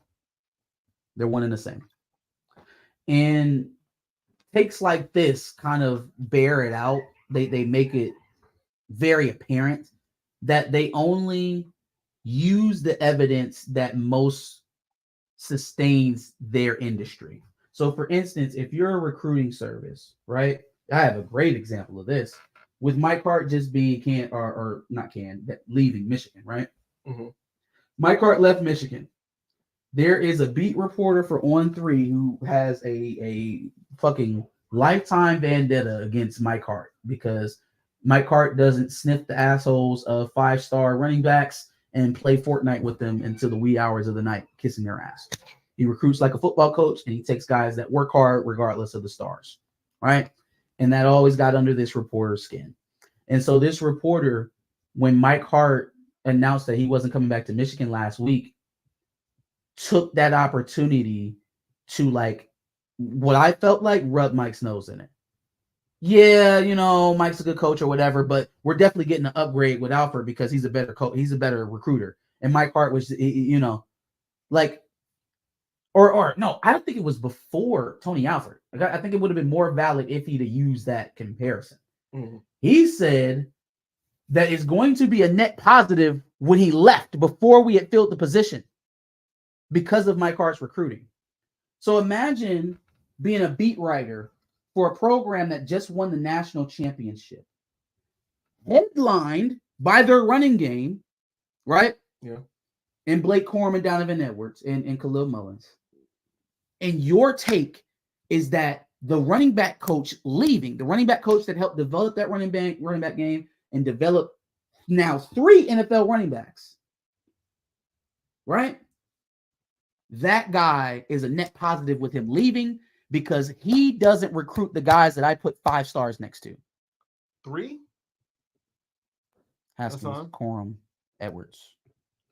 Well, Edwards not getting drafted, fam? I don't know. Is he not going to get drafted? What if he had a Is there season? any chance that Donovan Edwards doesn't get drafted? If he has a shitty season? There's no okay. That's not going to keep him from getting drafted, and you know that. Is there any chance that Travion Henderson doesn't get drafted this year? Is there any chance, regardless of how his season plays out? No. Then there's no chance that Donovan Edwards is not getting drafted. Unless you're trying to argue to me that Travion Henderson's had a better career than Donovan Edwards. No. Okay. Let's move on. Yeah, that was first round mock. Big Sean. Big Sean was the biggest loser out of Sean the was absolutely K-Dot, the worst. J. Cole, Metro Boomin, Future, Drake, Kerfuffle. Yeah. Big Sean was the biggest loser out of all of that. Because no one even noticed that this man dropped a killer freestyle. He dropped 2 songs. Dope ass freestyle. He dropped 2 joints. Dropped 2 songs and nobody's even talking about him. Nobody's mentioning him. The only people that are mentioning him are laughing about him because somehow, even after the beef, Kendrick is still coming out overshadowing this man when he's trying to do some shit. The last time with Control. Like, bam. This shit is fucking. I know Big Sean somewhere punching air right now. Yeah. He gotta be. He's like, man, I didn't even want to be involved in this shit that y'all got going on. I was just trying to rap. Now here the fuck you go. Here the fuck you go. You back on that shit. This is the new Jay-Z drops every time Nas is about to drop. Back on that shit, boy. Yeah, definitely biggest loser out of all of this. It's unfortunate because Sean can spit, but like that is hard. Again, that goes back to Drake's interview. Oh, well, you know, it's a nice moment. He does a good job of creating moments, but are you going to listen to that song? The moment will have you snatching the attention from a good song away. Yeah. Big Sean put out a good song. K-Dot created the moment. Guess who's winning? Kendrick, Future, Metro Boomin. Guess who's winning? Oh, man. Where we at? Last L. Cowboys. We've talked a little bit about woke as a term that was co-opted out of the Black community and used against us here in recent years. I talked a little bit about how I feel about the term anti-Semitism and how a Semite does not directly connect back to only Jewish people, right? It speaks for anybody who speaks a Semitic language, which kind of systematically, when you only connect it back to Jews, exes out Arabic-speaking people. When you specifically note anti-Semitism as anti-Jewish speak or sentiment. One that I didn't know about, a co-opted word, was the word cowboy. Oh, wow. Getting into some history here. Let me see. Let me try to find his name. He was an actor. He was on somebody's podcast. He was telling me about it. I'll send Josh the video. He can show y'all. But basically, the way he broke it down was half of the settlers, the original settlers in California, were Black, right? And the white cowboys at that time preferred to be called Rough Riders. Really? The farm hands, the people that helped out, that worked the cattle, that worked, you know, the farm and did all of the grunt work. They were cowboys. Boys. They were boys. Boys. Go fetch that hay, boy. Go take care of the cows, boy. They're cowboys. Oh, okay. So then they start realizing how popular the term was. Does it sound familiar? Just like everything else? Yes. Tried to snatch it back and take it. There. Mm-hmm. There you go. Oh, not cowboys. And that's how, you know, the idea of cowboys got synonymous with John Wayne instead of Black people. Ta-da! And now the Dallas Cowboys are majority Black. It's your history lesson with 2 wrong. All right, I got 3 dubs and then I can get out of here. First dub is going out to Sumi Michonne. Sumi Michonne gets a dub out to me because I was already going to give an L out to the comedian class as a whole. I'm fucking sick of y'all's petty ass beefs. I'm tired of hearing y'all argue back and forth over stupid shit, crying like little girls, but never being in each other's face saying any of this shit. Sure. Right? I'm absolutely sick of it. Tired of it. It's not cool anymore. And I'm also really weirded out that like Shannon Sharp seems to be the usher, the conduit to all of this. Like, let me bring on every comedian known to man. He found a comedy bag and then from Desi Banks to Cedric the Entertainer and just brew their beef. Yeah. And just stew their beef. Yeah. I'm not here for that, man. That's not what I'm watching your show for. So Godfrey and Country Wayne apparently in beef, and Faison Love and got in the middle of it with his fat Faison liar ass. He done got in the middle of it. All the while, Godfrey has some things to say, not just about black comedians, but about the black community and how we don't stick together and how we don't platform people, or we don't do this and we don't do that. Godfrey, the first couple platforms that I ever seen you were on were Soul Plane. You were on Karen Hunter. You were on, where else did I see Godfrey? Making fun of Steve Harvey. Doing the Steve Harvey impression. But I'm talking about in terms of who brought Godfrey on to do work. Yeah. Where did I see Godfrey working? I've only seen Godfrey work with black people.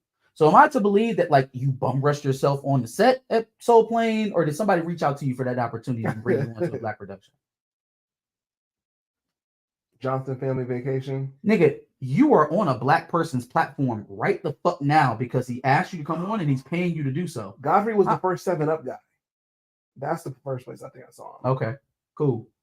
But then he just finds a way to, like, the white comedians and Joe Rogan, they platform them, and he brings everybody else on each other's podcasts and stuff like that. Like, we not doing that now. Like, you not on a black man's podcast right now, gabbing your gums. Yeah. Like, The Shop, Drink Champs, fucking Breakfast Club. How many times have you been on the Breakfast Club, fam? Doing impressions? He was also on all those I Love the 70s, I Love the 80s shows. I'm not really a big fan or proponent of the Breakfast Club, but who the hell else is giving freedom and license to impressionists to come up and perform? Especially black other comedians. than the fucking Breakfast Club. Black comedians. Especially. Who else is giving you space to come up here? You, Jay Farrow, what's Donnell Rollins? Come on, fam. Who is giving black impressionists space to perform live on air? Stop fucking playing, Godfrey. I feel like even when they don't mean to be anti-black, there is a certain part of black person that has this knee-jerk reaction to want to down black people to explain some shit. You know, I love us, but we just don't. Shut up. You feel yourself saying that? Shut the fuck up. Yeah. Man, I love us, but we always shut up. Shut up. Talk about whoever you talking about, or talk about yourself if that's who you talking about, but don't rope me into your shit. Ain't no we always shit. Yeah. We personally have platformed plenty of black people. I think only black people. Are we racist? Yes. Very much so. Platform only black people. Don't lump me into that lump of us and we're terrible. Fuck you. Fuck you. Fuck your self-hating idea of what black people as a whole are. And fuck you for trying to loop me into it. Yeah. I'm not part of that. I don't act like that. I don't move like that. And the people I fuck with don't move like that. So I don't know who you talking about, fam. Maybe your circle fucked up. Yeah, that's that corny shit. Yeah, maybe your circle is fucked up.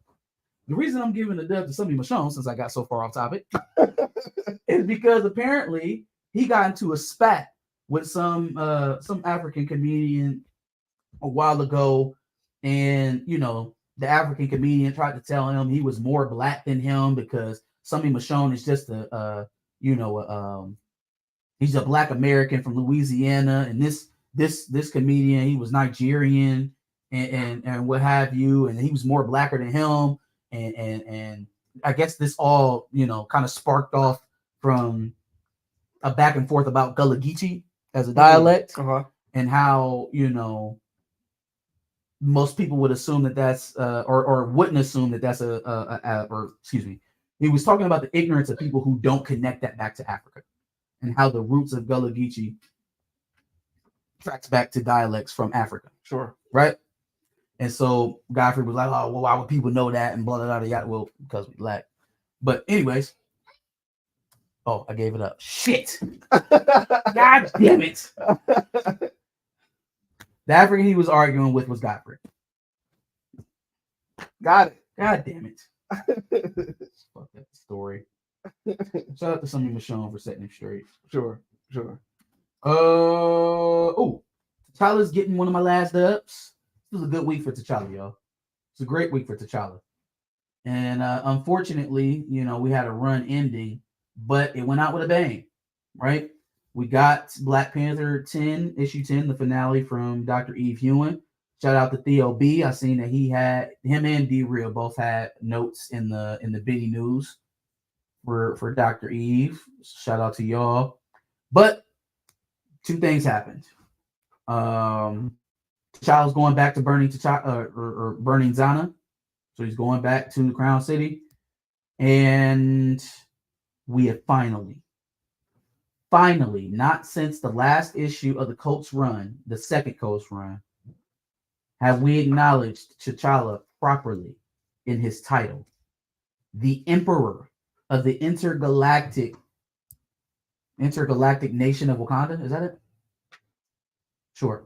Of the intergalactic nation of Wakanda has reassumed his throne and title fully. To hell with being the protector, just only the protector of Wakanda. He is the protector of all of Wakanda that stretches many galaxies. And the fact that we had gone so long without acknowledging that was a crime.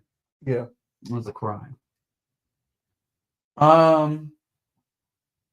Also, if you are reading Ultimate Black Panther 2 by Brian Edward Hill, or if you're reading that as well, then there was some very good revelations that ended up getting prophesized in there. First of all, is anybody that's reading the Ultimate Black Panther, are you getting Dune feeling from this run from Brian Edward Hill?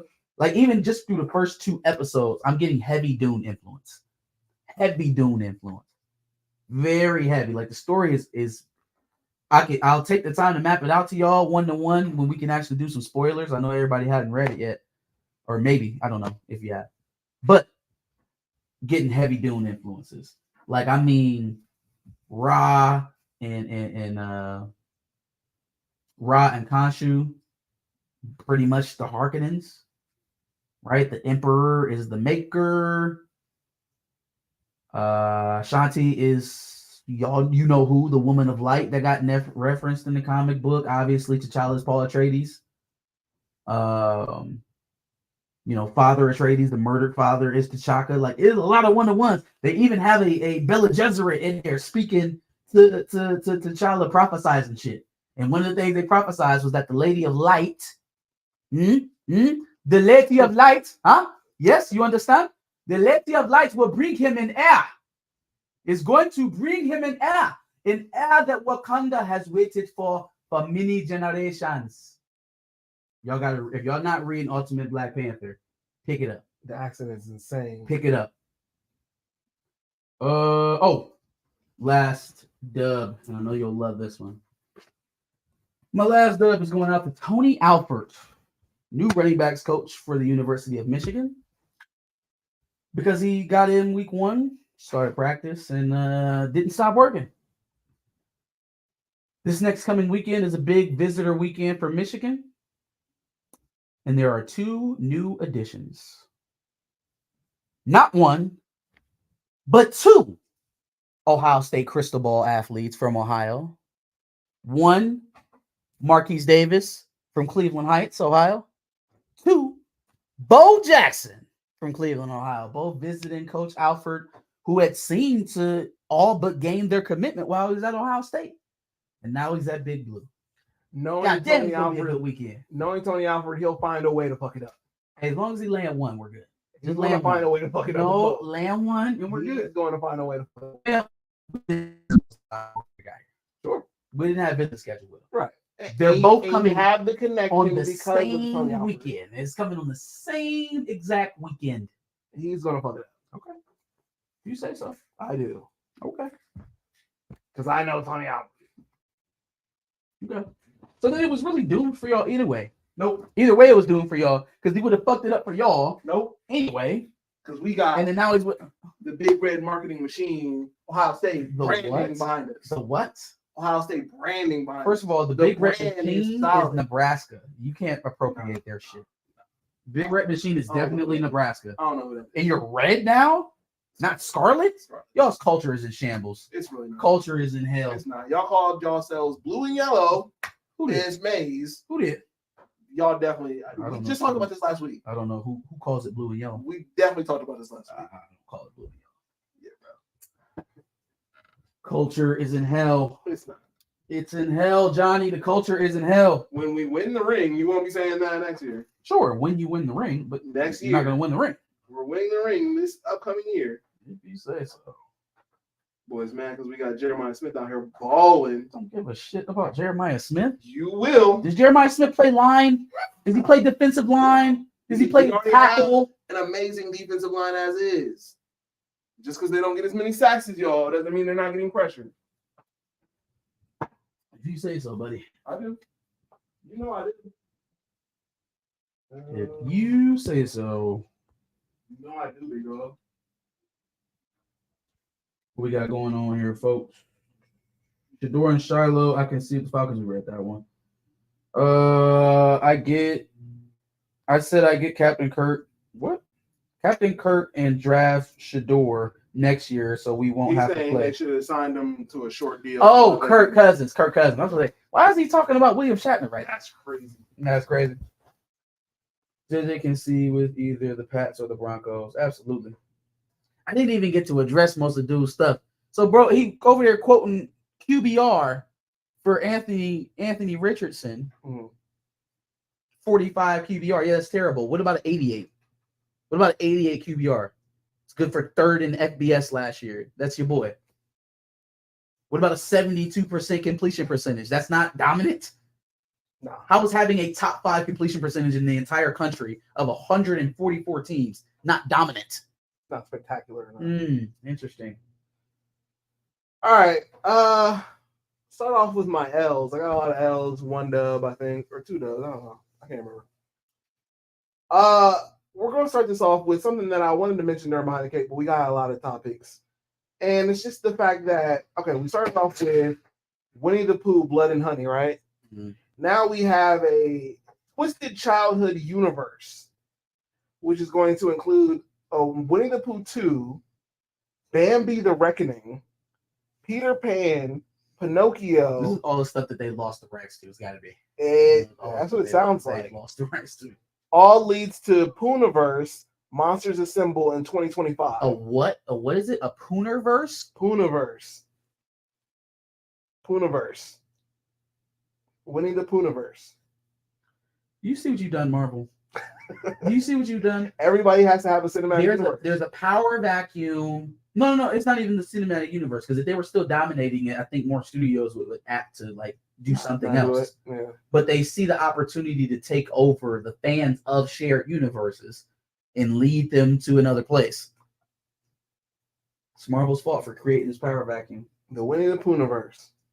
Winnie the Poohverse is insane. That's fucking crazy. Okay. I already mentioned the whole quiet on set thing. After looking for a second, I guess Brian Peck may not be related to Josh Peck at all. So they just have the same last names. But there was still some out here defaming Josh Peck. But there's still some rift between them, though. And it wasn't like Josh Peck was running to defend or help Drake during his time of need. So there was maybe still Josh something took his lookings, and then Drake was telling. Could be. Hey man, we got a good deal. You had to go out here and tell everything. You know, something crazy. All right, so I'm gonna just go ahead and skip that since we already talked about it. I'm giving an L to Ohio rap. Oh. You know, when we were coming up, we got to look up to guys like Chip the Ripper, Fat Al, Kid Cudi was coming up when we got out. Was already established. Bone Thugs was a thing. Now we're looking at collab albums with artists that I'm not even paying attention to or want to know anything about. Apparently, there's a collab album that either just came out or is coming out with MGK and Trippie Redd. Who asked for this? No. Who asked for this? Cleveland and Canton mix up. I need that. Northeast Ohio, what are you Who doing? needs that? I need a bitch. I'm An from Cleveland mixtape. MGK and Trippie Redd collab album. What the fuck are y'all doing? I don't need that. I know nobody asked for that. Oh, no one asked for it for sure. Get DJ EV back in the booth and start making bitch I'm from Cleveland mixtapes again. Because I don't want this. I didn't ask for this. Ohio rap. What are we doing? Okay. I also was going to mention this in Behind the Cave, but I just felt like we had too many topics. Fam, there was an entire ass video game that just nobody even knew about that had Will Smith at the helm. And the only marketing that they did for it was a Will Smith tweet. Are you serious? That's literally the only people are overestimating the power that these celebrities hold in terms of actually making people do actions. Well, like they may be popular to be followed. Yeah. It takes zero effort to follow someone. Yeah. It takes zero effort to obsess about them online. It takes money, effort, and time to make someone buy something because of a celebrity. Facts. So similar to the whole thing with Snoop, where he tweeted that he was going smokeless. He's not smoking anymore, right? The fact that you thought that you could just base the entire marketing budget behind that and that only, that's terrible. Yeah, that's terrible. It is lazy. Yeah. It's a complete overestimation of how social media works and how much control that these celebrities have of the social media. Speaking of Snoop, I just watched The Underdogs. Have you heard about that? Mm-hmm.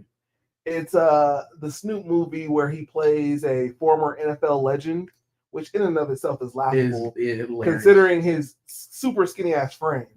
I mean, he did play ball back in the day, but being a former NFL star is nuts.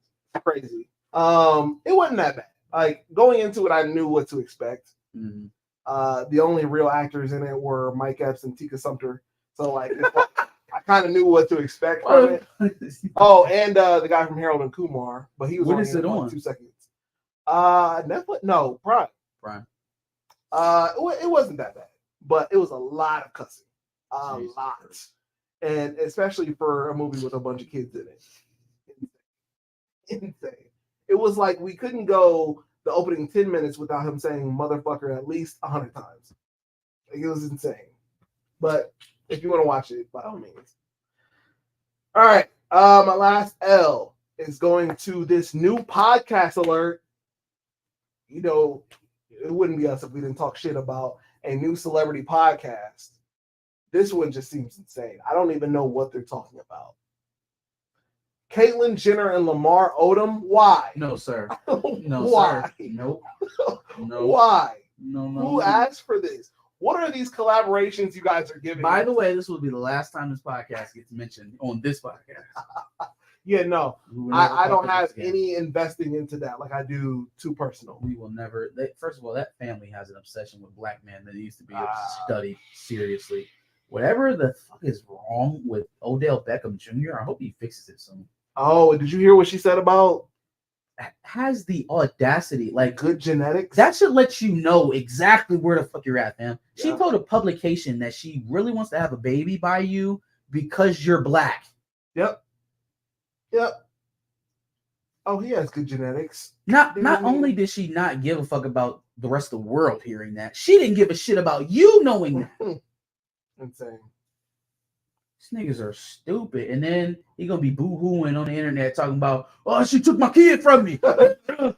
She trying to give me psycho pills, and she got all these people trying to put me in fucking hospitals and shit.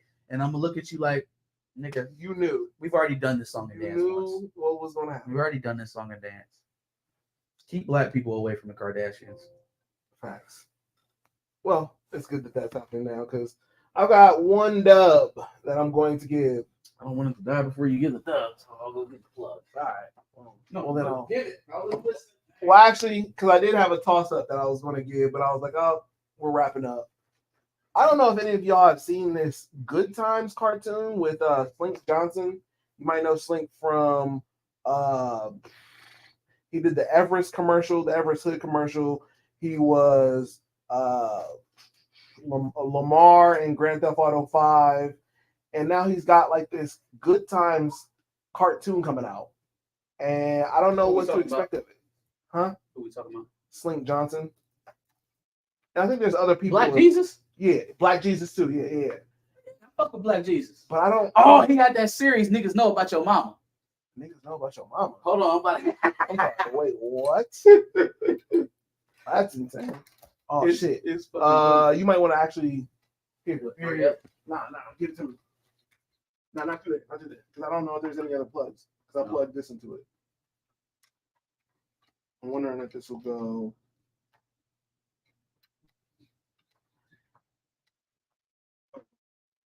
Yeah. Give it back. Damn. Just gotta unplug something. The light? We almost done. Behind the scenes shit. What is this charger you have? This red and orange charger. Yikes. Looks like an Iron Man charger.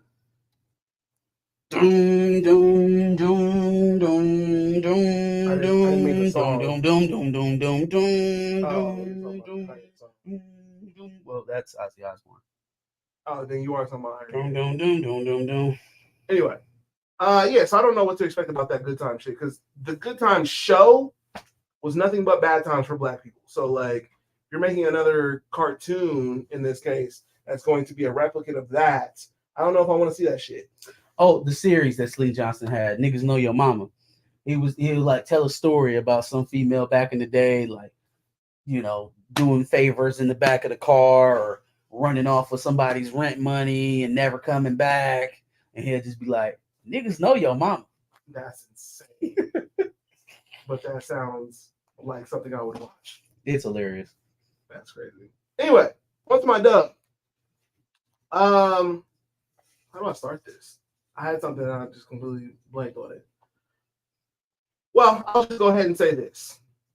When it comes to getting fresh, all right?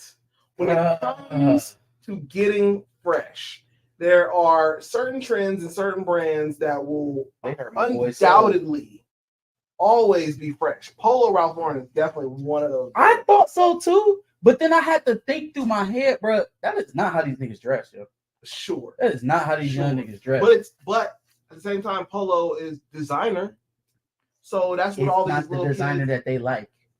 Well, like maybe I can remember what was some Nietzsche, like looking at some shit like that got gifted to me. Some Nietzsche and some Versace was looking at it like, what am I about to do with this? But that was before kids was rocking Versace or even knew the word Versace or Nietzsche. They didn't even or cool, like they didn't know. So I'm looking at it like, I don't want this. But it was a brand. It was expensive. Right. I had an auntie that worked at Macy's and she got it on for discount. And I'm just sitting there like, hey, what am I gonna do with that? I don't want this. Damn.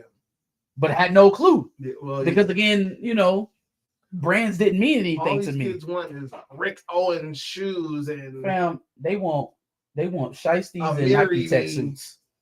They want Nike Tech suits and shiesties. That's how they dress. Well, that too. That's what I have never seen athletic wear be so fashionable. Sure. And none of these niggas play sports. Facts. Y'all don't go hoop. Oh, they running. Most of y'all don't even do push-ups. They running. If you had to run down the street, you would probably just shoot. They're running and jumping. If you had the choice of standing your ground and getting into a shootout and running, you just gonna shoot by the mere fact that you're out of shape. That's true too. But your athletic wear head to toe. Facts. Jay's on your feet. We got our basketball shirts. We got a Nike Tech suit on. We got on compression drawers with a design on it that we got to show everybody.